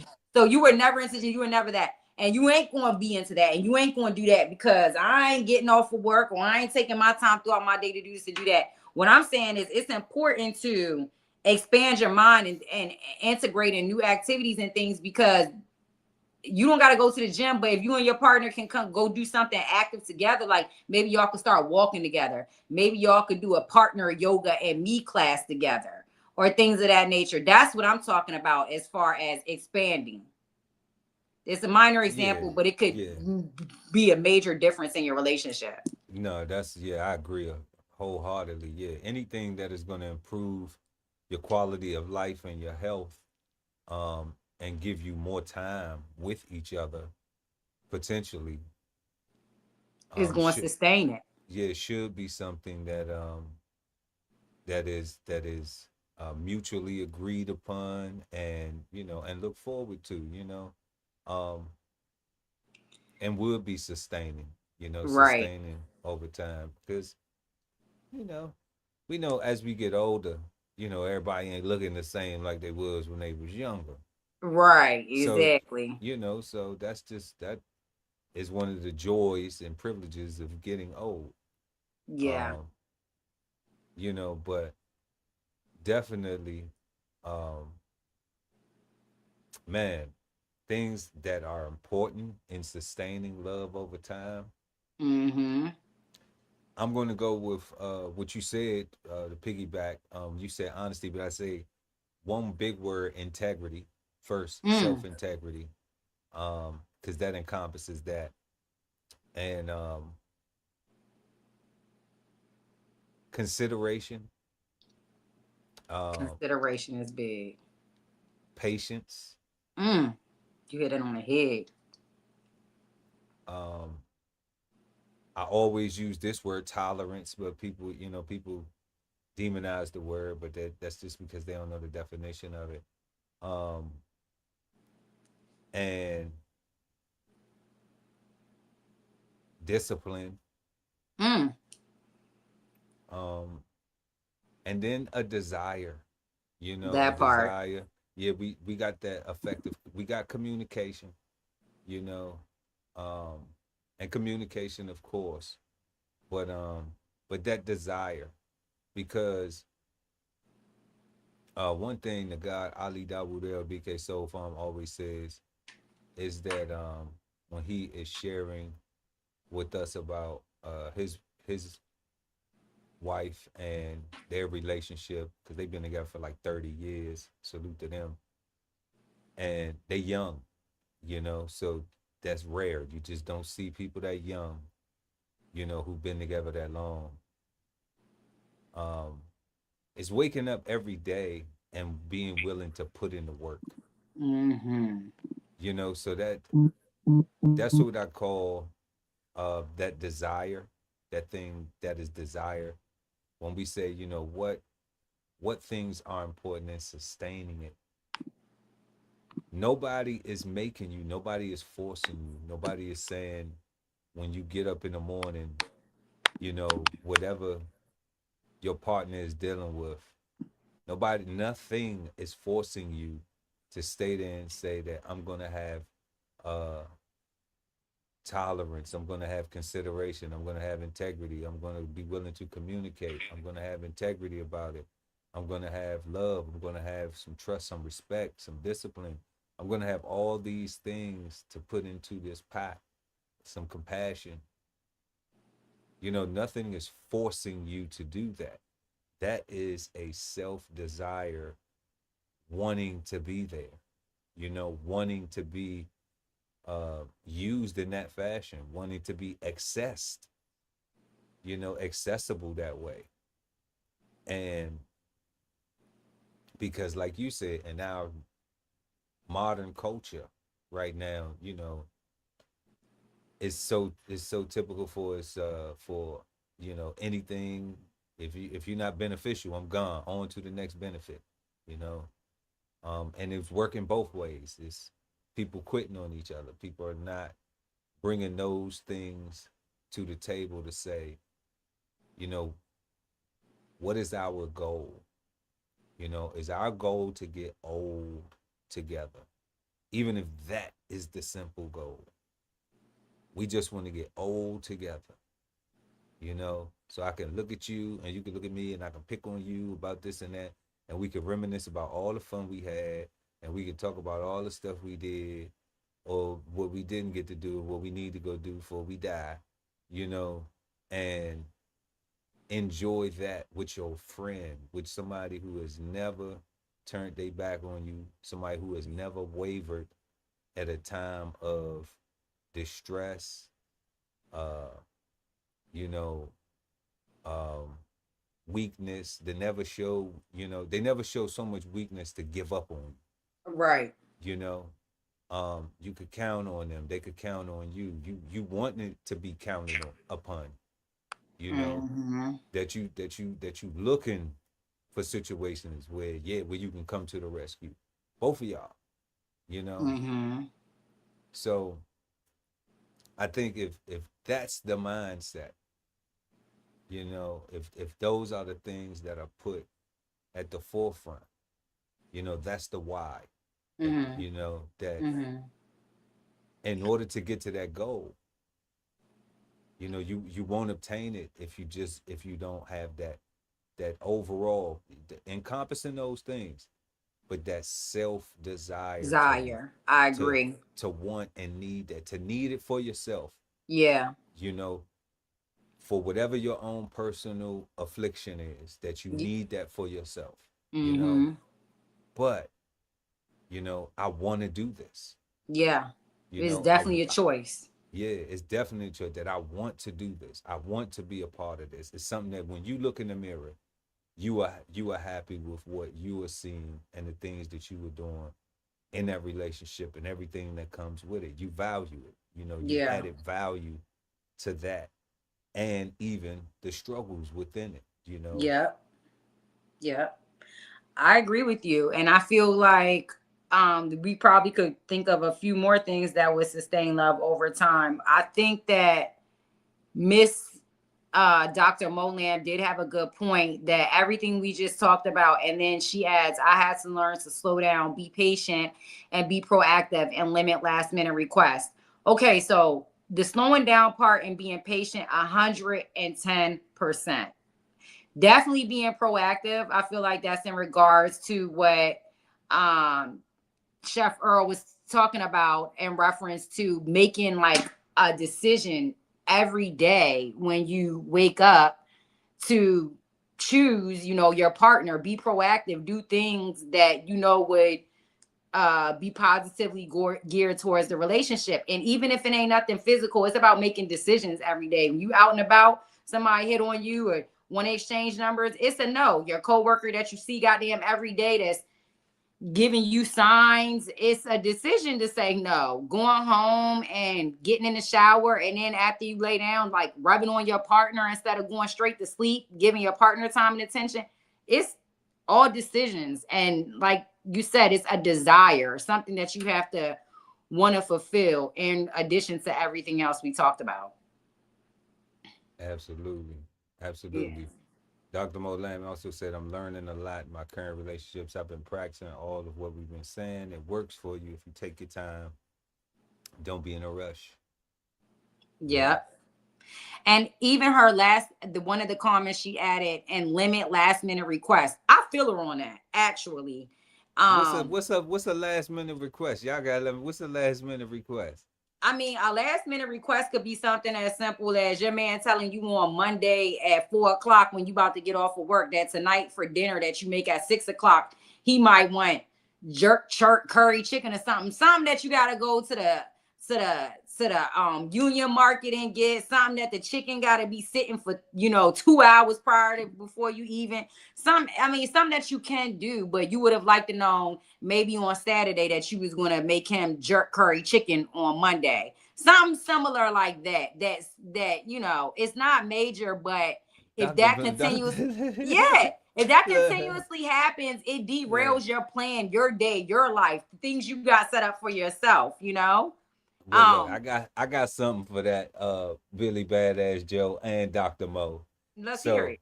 So I would say, if using that scenario he wants jerk chicken and the plan, and you actually thought that you were going to go home and cook, and you had something thought out already. Yeah. Okay. And you were going to, okay. So now it's, okay, babe, I was going to come home and cook. So clearly you don't want that. So do you mind calling and placing the order? So that way when I go by there, I can pick it up. Or if you don't have time, tell him what you want. Okay, so I'm going to tell you what I want, so you can go over there and grab that, because I still have this to do, because I was going to be a little late. Oh, it sounds lovely. You know what I'm saying? Lovely. I'm just saying, I'm just giving y'all some game. I hear what you're saying. You know what I'm saying? So y'all can even get out of going to go get it. You know? Yeah.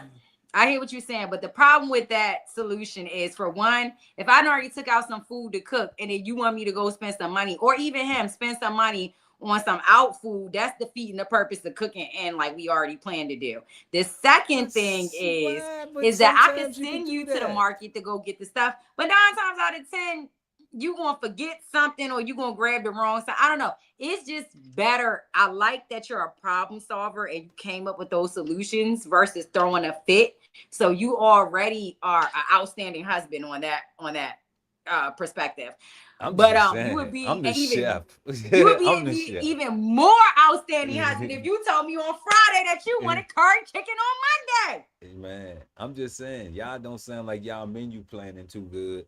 Okay, and, we ain't about to do that. All right, let me give you another one, and this would be more in the favor of the men. Imagine having a woman, you know, and you didn't got off of work, or you the type of guy that, oh man, I'm about to get off work right now, and then I'm about to go to the gym, and I'm gonna meet the guys at the gym, and then after that, I'm gonna go, you know, come home and cook, get something to eat. And if she text message you on the way home, like, oh hey hon, I just pulled up to the house and I noticed how high the grass is cut in the yard.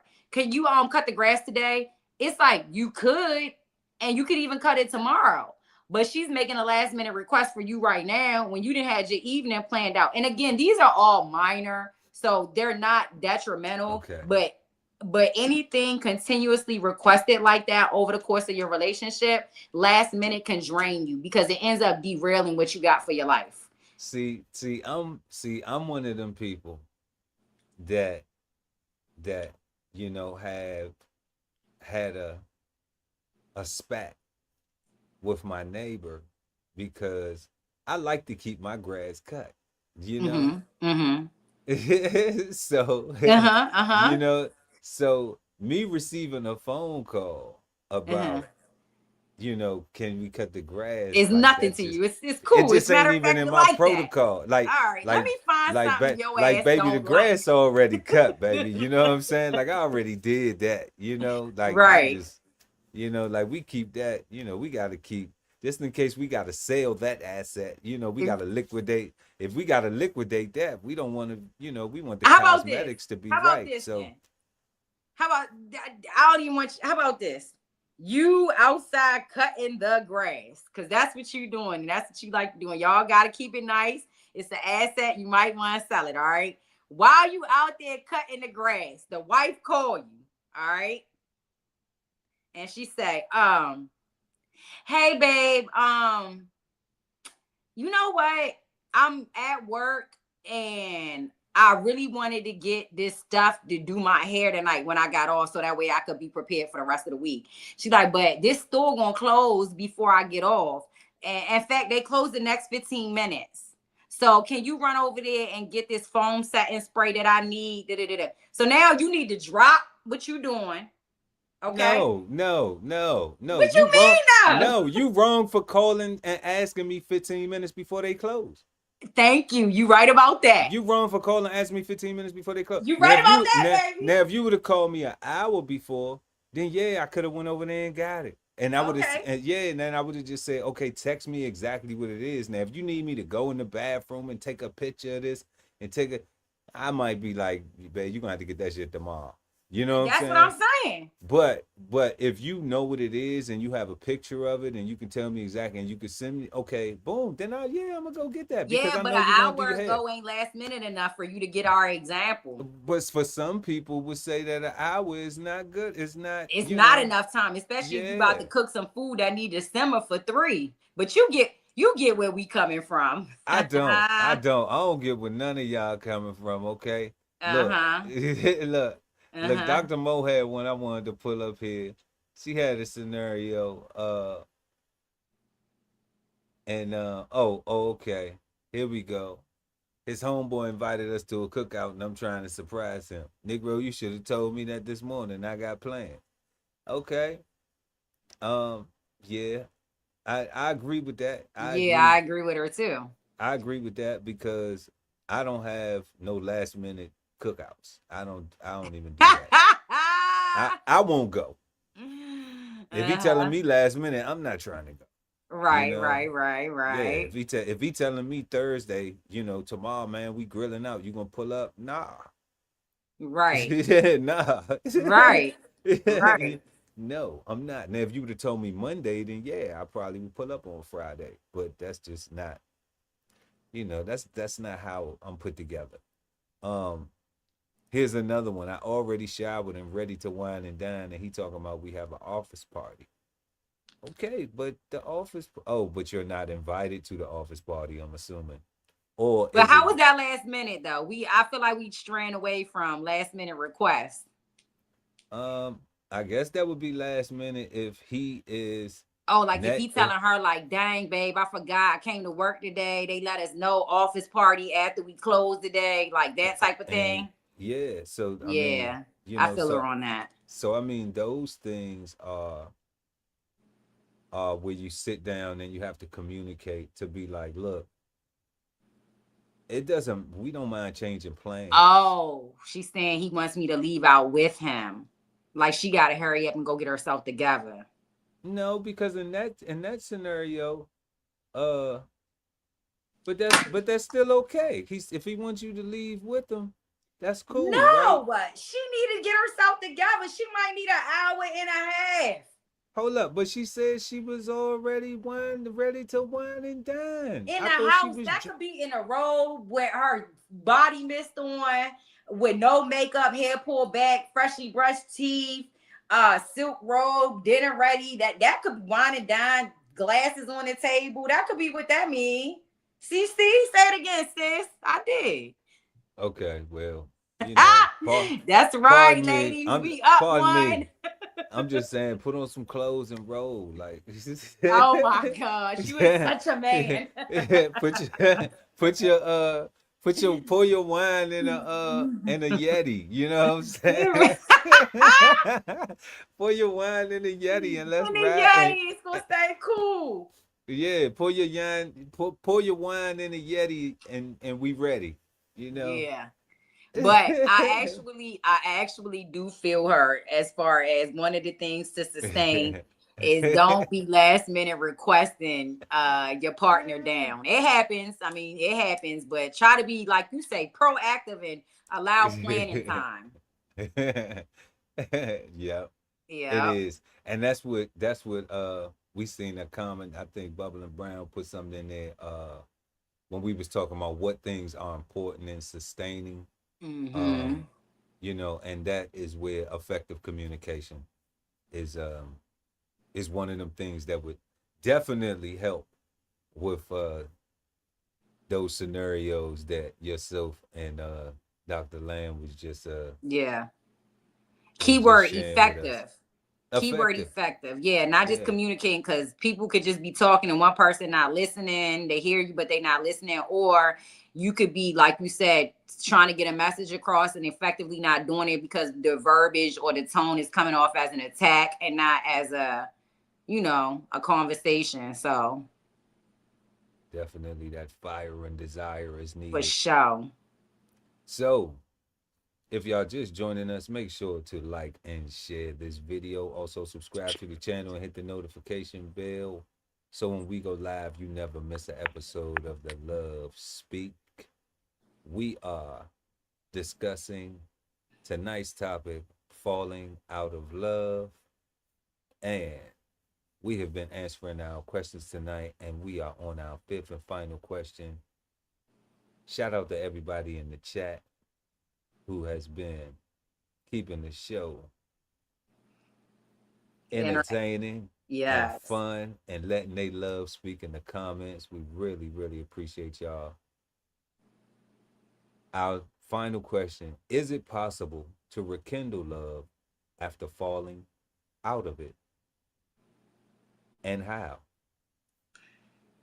So this shouldn't surprise you that I'm going to answer it and say yes, because I'm also the same person I left off on the last episode, and I forgot exactly what we talked about, but after basically bumped and bruised, it was still able to have love left there for somebody. And it was kind of like, you was like, nah, I ain't on that side of the field. And I was like, damn, well, I am. So as for me, it do feel like I could answer that question positively and say yes. I'm trying to think if I personally experienced or been in this, and nothing is clicking off the top of my mind like that.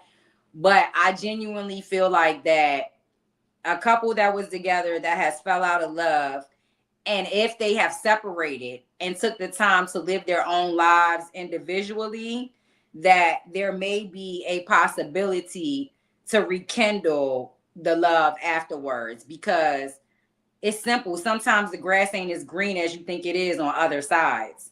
Or you might just simply get out there and learn that what you had or have or whatever is not as bad as you think it is in comparison to what you can get. This ain't That's some this ain't about set. bullshit. Right, exactly. And That's it's some not about bullshit. Go ahead, it's though. not about settling. It's not about being like, all right, I ain't gonna never find this. I'm gonna never find that. It's about being very aware of what you did and what you got, and then going out here and experiencing what somebody else has to offer, and then what you give and got in correlation to them. So I think it's possible. I don't really foresee it happening with two people who fell out of love and are sharing the same space afterwards. I think that leaves for them to like grow a deeper hate for each other, possibly. But I do think if you remove yourselves after the love loss has taken place, you may possibly be able to reestablish it. Or you could just be going to go live the best of the best lives after that and realize there's nothing that you ever want to do with that person again. But my final answer is yes, it can be rekindled. What's your thoughts? You seem like you like that bridge is burnt. It's done. Yeah. I don't. I'm on the other side. Billy Badass Joe. I think that one. I think with I go from two perspectives. The first one is with family. I think you never fall out of love with family. You just have there's a love there. It's just, you agree that you're not going to tolerate certain things. So you just aren't going to expose yourself to certain things. So there's a level of discipline that you have to exemplify. Other people may not understand it, but you know why. You're right. You conducting yourself the way you conducting yourself. And if people desire to know why, then they would ask you. Even though a lot of times people ask you who want to know why, and they be like, well, you shouldn't be. They trying to really convince you not to be like that. That But, part. but I understand that. That's just them wanting you to be where everything is going on. So I understand that too. But I don't think that you fall out of love with family. With a relationship, oh man, I don't know if it's a falling out of love. I know you don't like certain things anymore, because that's the same sentiment that is translated with the family. Okay? Because you don't like their behaviors, you don't like the way they treated you, you dislike something. Okay? But sharing the story, like I told you, when I had one of the shows, when I got phone call from an ex, a very sincere phone call, talking about their growth and how that from talking about their self-reflection and how they've grown and what they realized about themselves. Okay. It was it wasn't it was refreshing to hear because you knew that they had that, you thought that they had, that they were capable of that. All right. You may have had an expectation of that when you were together and didn't know how to articulate it or didn't know how to convey it or get it to, to mesh together with the two of you. If your communication was not effective enough, you may did not even possess the ability to effectively communicate or Yeah. have what they call the what's that word, that the emotional stability. That's one Mm-hmm. of these things we hear in the culture they're using now. So, and I Mm-hmm. agree. I think there is a thing called emotional stability, um, Emotional awareness or something like that. They say. emotional Yeah, awareness, what or is it? Something they call it. Yeah, I know what you're talking yeah. about. Um,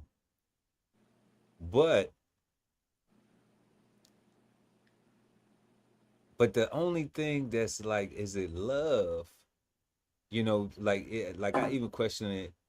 Is it love to say that, okay, well,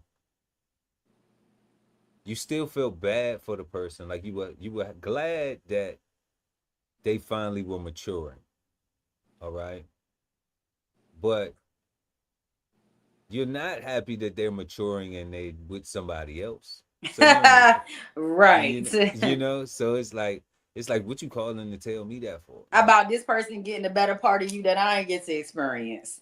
you know, so you say, okay, so like that's not love. That's kind of just like, your ego feeling good about them telling you how they wish that they would have known this then because they could have been better for you. Okay, cool. And that you were saying these things and you were encouraging these things and they weren't able to receive it. Okay, yeah, maybe your ego feels a little good or whatever. But, you know, you're really in your mind like, wow. Like you didn't want to be a wife, you wanted to be a baby mother. And that's what you got, you know? So, in saying that about someone, like where you could have been a wife and a mother, you know, but you chose to be a baby mama because, like, you don't even, from your conversation, you don't even have the respect for a man that you gave your vagina to have children with, that you still didn't even exemplify for the person that was your husband. You know what I'm saying? So it's like, what time are you really on?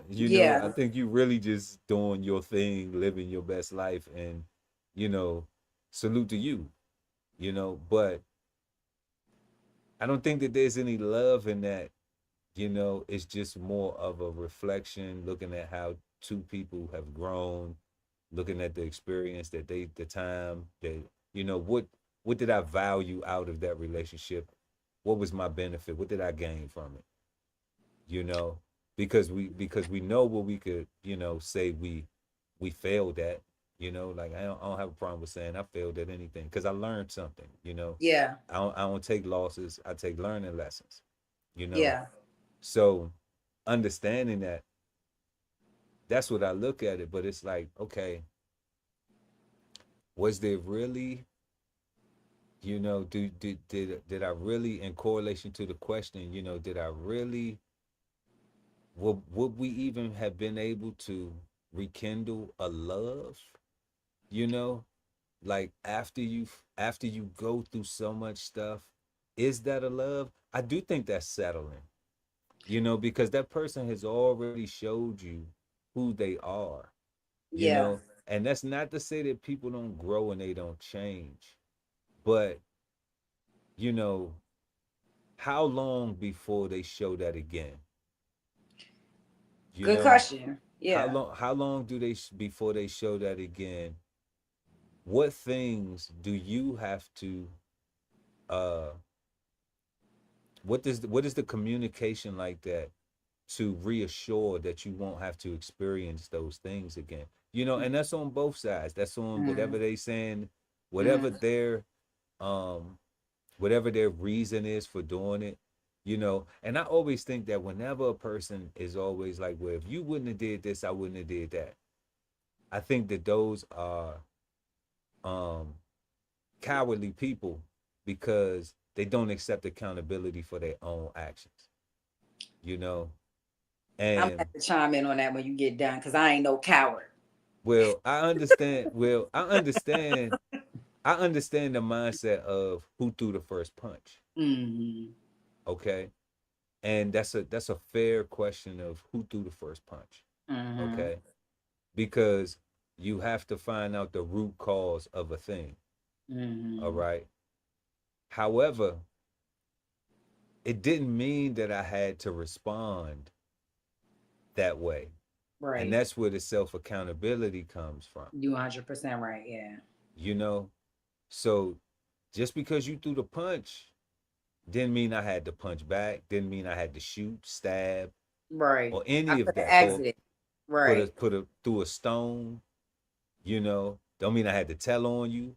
Don't mean I Right. had to do anything. Don't mean I had to do anything to that, you know, to that extent. Yeah. You know, I could have told you to stop, you Mm-hmm. know, and then, you know, theoretically, and then if you proceeded, you know, now I Mm-hmm. gotta defend myself, you know, now Mm-hmm. you die, you know, Mm-hmm. because I asked you to stop. But we still have to look at, you know, both parties. We still have to look at both people's actions. And I think that when you are, um, I think that when you are trying to rekindle it, if you haven't healed from the thing that made you lose it in the first place, Exactly. it's always going to be difficult. Yeah. You know, it's going to be impossible because it lingers. It just Yeah. stays right there. I kind of akin it to this, to like if you arguing. Some people are vulgar with each other, right? Mm-hmm. They talk to each other nasty. So like um and I think particularly with women, like, you know, like you could be saying a whole bunch of good stuff, all right, and you could call your girl a bitch, all right, then you could apologize. And matter of fact, you could not even call her a bitch. You could just say, damn, you bitching. Yeah. It's the equivalent of calling her a bitch, because all she gonna hear is that you call me a bitch. Well, you Mm-hmm. said I'm bitching, so you was saying I'm a bitch. Okay, that's how it always gets spent if when Mm-hmm. people do that. All Mm-hmm. right, it could be 6 7 months go by, as no arguments, no nothing, everything cool, and then there's an aggravation or agitation, and it's like, oh, what you gonna call? You gonna say I'm acting like a bitch now? You know, so that's why I'm like, first, we shouldn't even get to these type of this level of communication. Mm-hmm. Our communication should always be on a more positive level of finding a solution of resolve. Mm-hmm. And people getting called bitches and niggas and all types of negative stuff, you know, like that's not part of the solution. Mm-hmm. Okay, that is the deflection from resolving what we are currently trying to solve, you know, whatever the problem is. Mm-hmm. So I think that once that behavior builds up, along with any other things that have persisted, um, I don't know if you can rekindle love because so many other things are gone. So much trust is gone. Yeah. The disrespect is there.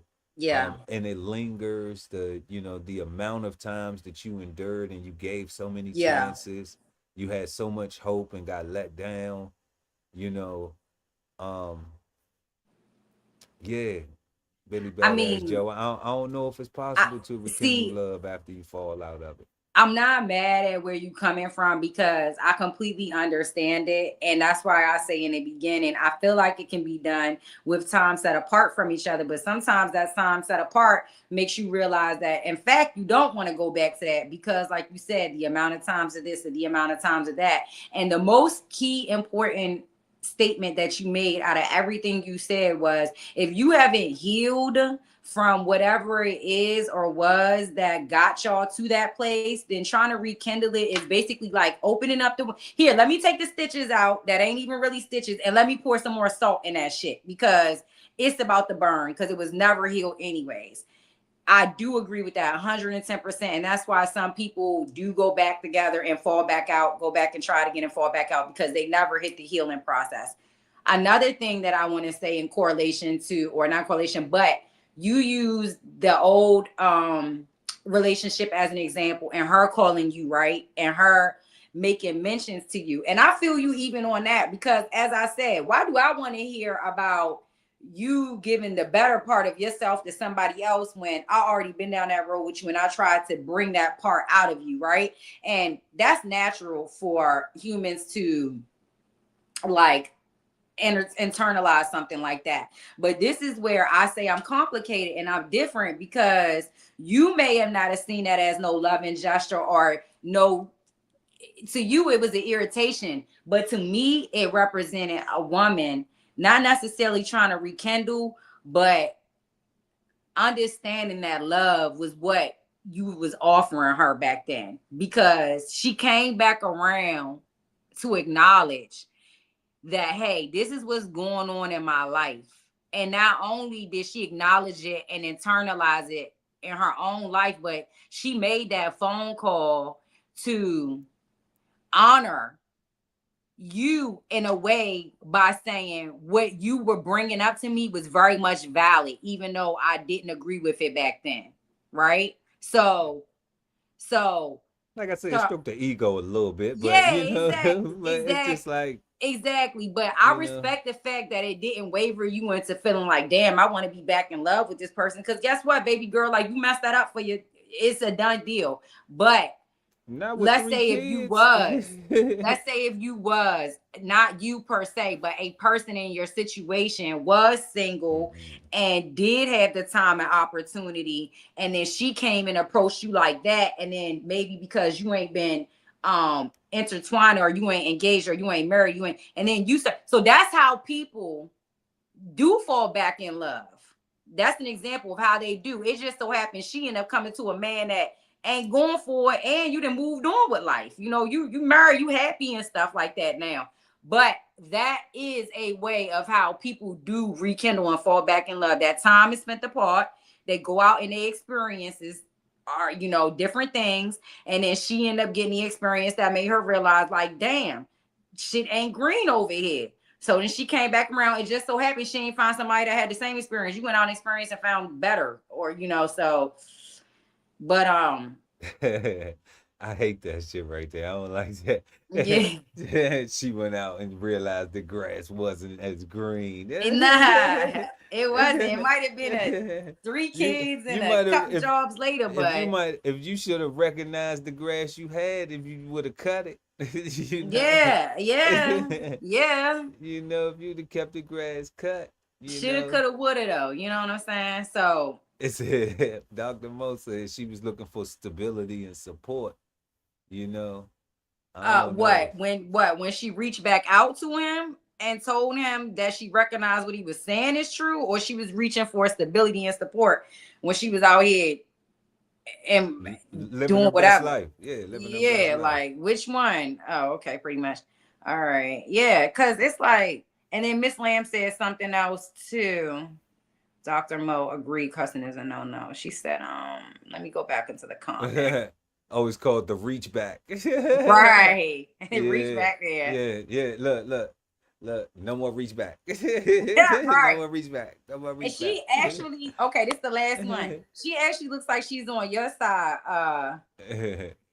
Because she say, I'm not in dialogue much to rekindle love. I know someone else will be in the wind waiting for the lovable pearl of a woman I am. So she ain't going back for rekindling either.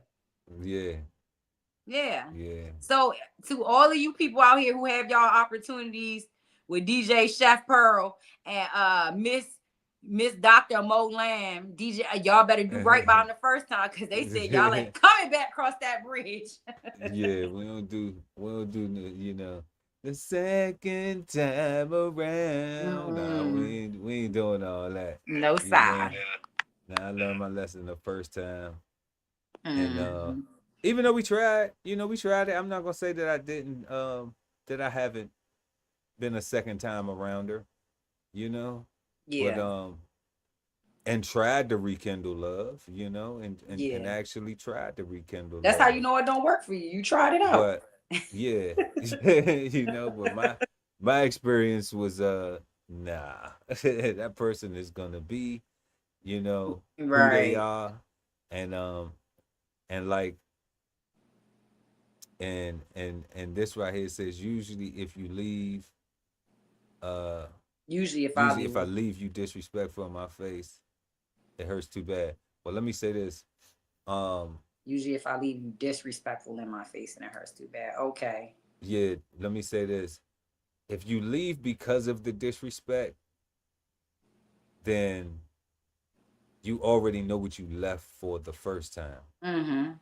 So going back, you Mm-hmm. know, the only way, the only litmus test is to be in it for a minute and see if it shows itself, Exactly. you know? So, that's it. You can have the most desire, be the most desiring, and you can be the person who has worked on yourself, Mm-hmm. and be communicating that to that Mm-hmm. person. Like, look, like I know why we was having this problem then and blah blah blah. Like, and you're trying to have that communication with the person and they just want to do what they want to do and they don't care about that. Why do we have to talk about that? Why do we have to talk Right. about that? Why do we have to talk about that? And it's like because, you know, that's what people do when they go through things and they're trying to work together to get better. Mm-hmm. They talk about the things, that they go through. That's what the whole therapy is about. Mm-hmm. That's Mm-hmm. why you go to therapy because you're trying to talk about the things so you can get better, Yep. you know. Yeah. But It's like if you left a man for cheating on you and then when he come back around and he got a girlfriend, but he talking about rekindling with you, he's still a cheater. So ladies, pay attention to the signs. Men, pay attention to the signs. Like you said, the work needs to be done. the work always has to be done. Yeah, and Dr. Mo said, you know what I tried with someone who got PTSD from deployments, and it was tear dropping. Yeah, Oh, I can yeah. only imagine. Tried to help, but it was too far gone. Yeah, That's like a whole nother. That's so sad. I can only imagine. yeah, yeah. We got compassion for brothers. All the vets going through different situations because it's real. Yeah. And some of these things you just have to um they are life work. You realize that you go through certain situations and people get traumatized from relationships that take a lifetime. When we talked about our second question, past traumas and experiences, you know it's people who have those some of the comments from Bubble and Brown, daddy issues, mommy issues, like you was speaking of. um it's a lot of those things that take a long time for people to they become lifelong a lifelong journey of trying to Yep. cope and manage those things. And some people never figure it out. Some people never um find a solution to it or Yep. something to help them cope. Mm. Is they struggle with it continually. So we understand that that's a real thing. And we pray for them folks. And yes, therapy is a must. Even if you just come chop it up with us right here on the Love Speak, Right. and and let your love speak in the comment section. Trust me, we always gonna have compassion for everybody in their situation, and we gonna laugh and have fun and enjoy it. Yeah, friend groups. Yeah. Yep. Miss Mo Yeah. gotta Miss Dr. Mo Lamb gotta get in with us earlier next time. I like her interaction. We wrapping it up now, baby. You got a lot of good stuff to say.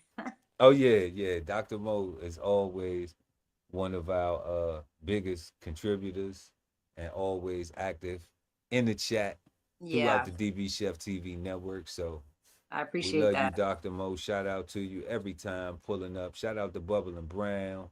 Nah, it ain't your bad. Ain't your bad. Keep it coming. Keep it Yeah, coming. keep it coming. Yep, and you have a good night too. And it's the weekend eve, so have a fantastic, peaceful, positive, and productive weekend. We appreciate you pulling up this evening and letting your love speak with us. Shout out to Bubble and Brown in the chat. Pulled up tonight, letting they love speak in the comment section. And who else we had in here? I like Miss Lane. I want to see her on the next topic. I need me somebody, a supporting teammate on my side. Oh, your side. Yes. Look, so that's it right there for tonight. All right. Oh, and fans in the stands. Okay. Yep, fans in the stands. One of my favorite podcast names. I like that name. Fans in the stands. Fans in the stands, definitely. Clever. Yep. So shout out to them too for pulling up and leaving some comments in the chat, y'all. And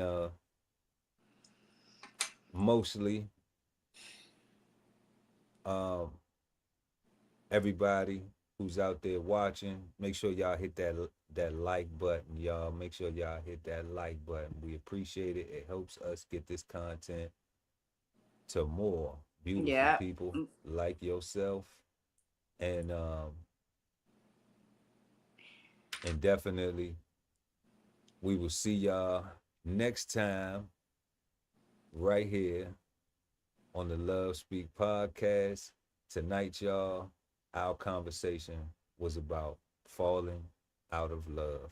So tell us what you think in the comment section and let your love speak. Remember that we always answer all of the comments. It's links to merch in the description box. And make sure y'all have a peaceful, positive, and productive rest of your week. Yes, sir. Signing off, myself, Chef Earl Pearl at DBCHEFTV, always with the baddest of the baddies, Billy Badass Joe. Good night, y'all. And we are the Love Speak. Until next time, peace. This whole publication is all about going from nowhere to somewhere, right? Being able to stand on something so that you can travel in peace, right? So BKSoulFarm.com, 1016 160 self-sustainability. Jump on the list and get yourself together, right? Because it is irresponsible to not even know what responsibility means. So get yourself together, food, clothing, and shelter, protection of that, support your interests, and live. Some say that art imitates life, but we say that life is art. So visit the DBCHEFTV gift shop and get 15% off of your next masterpiece of fashion. How do you get there? Simply tap the link in the description. Exchange insights Sundays at 8 p.m. East Coast time with the Cigar Panel, smoking on words like two big nerds, hosted by DBCHEFTV and BK Soul Farm at Cigar Sundays on YouTube. Subscribe and hit the notification bell so when they go live, you never miss an episode of Cigar Sundays Live. Fans in the Stands is gaining momentum thanks to our viewers. Our crew bring the facts with humor, keeping our viewers entertained and laughing. Join us each and every Thursday night at 6 p.m. Eastern Standard Time. That's Fans in the Stands on YouTube. At the Veteran Kettle Podcast, we thank you for your service, support, and sacrifice to our country. Listen to real stories of adversity and triumph as we give our best to honor our vets. Subscribe today and watch episodes now streaming on YouTube at TVK Podcast, The Veteran Kettle. Love ain't always easy, and we won't stop until we get it right. So bring that ass to the Love Speak Podcast. Subscribe today and let your love speak at TLS Podcast. The Love Speak, now streaming on YouTube. Sign up for the newsletter and shop merch and clothing at www.dbcheftv.com.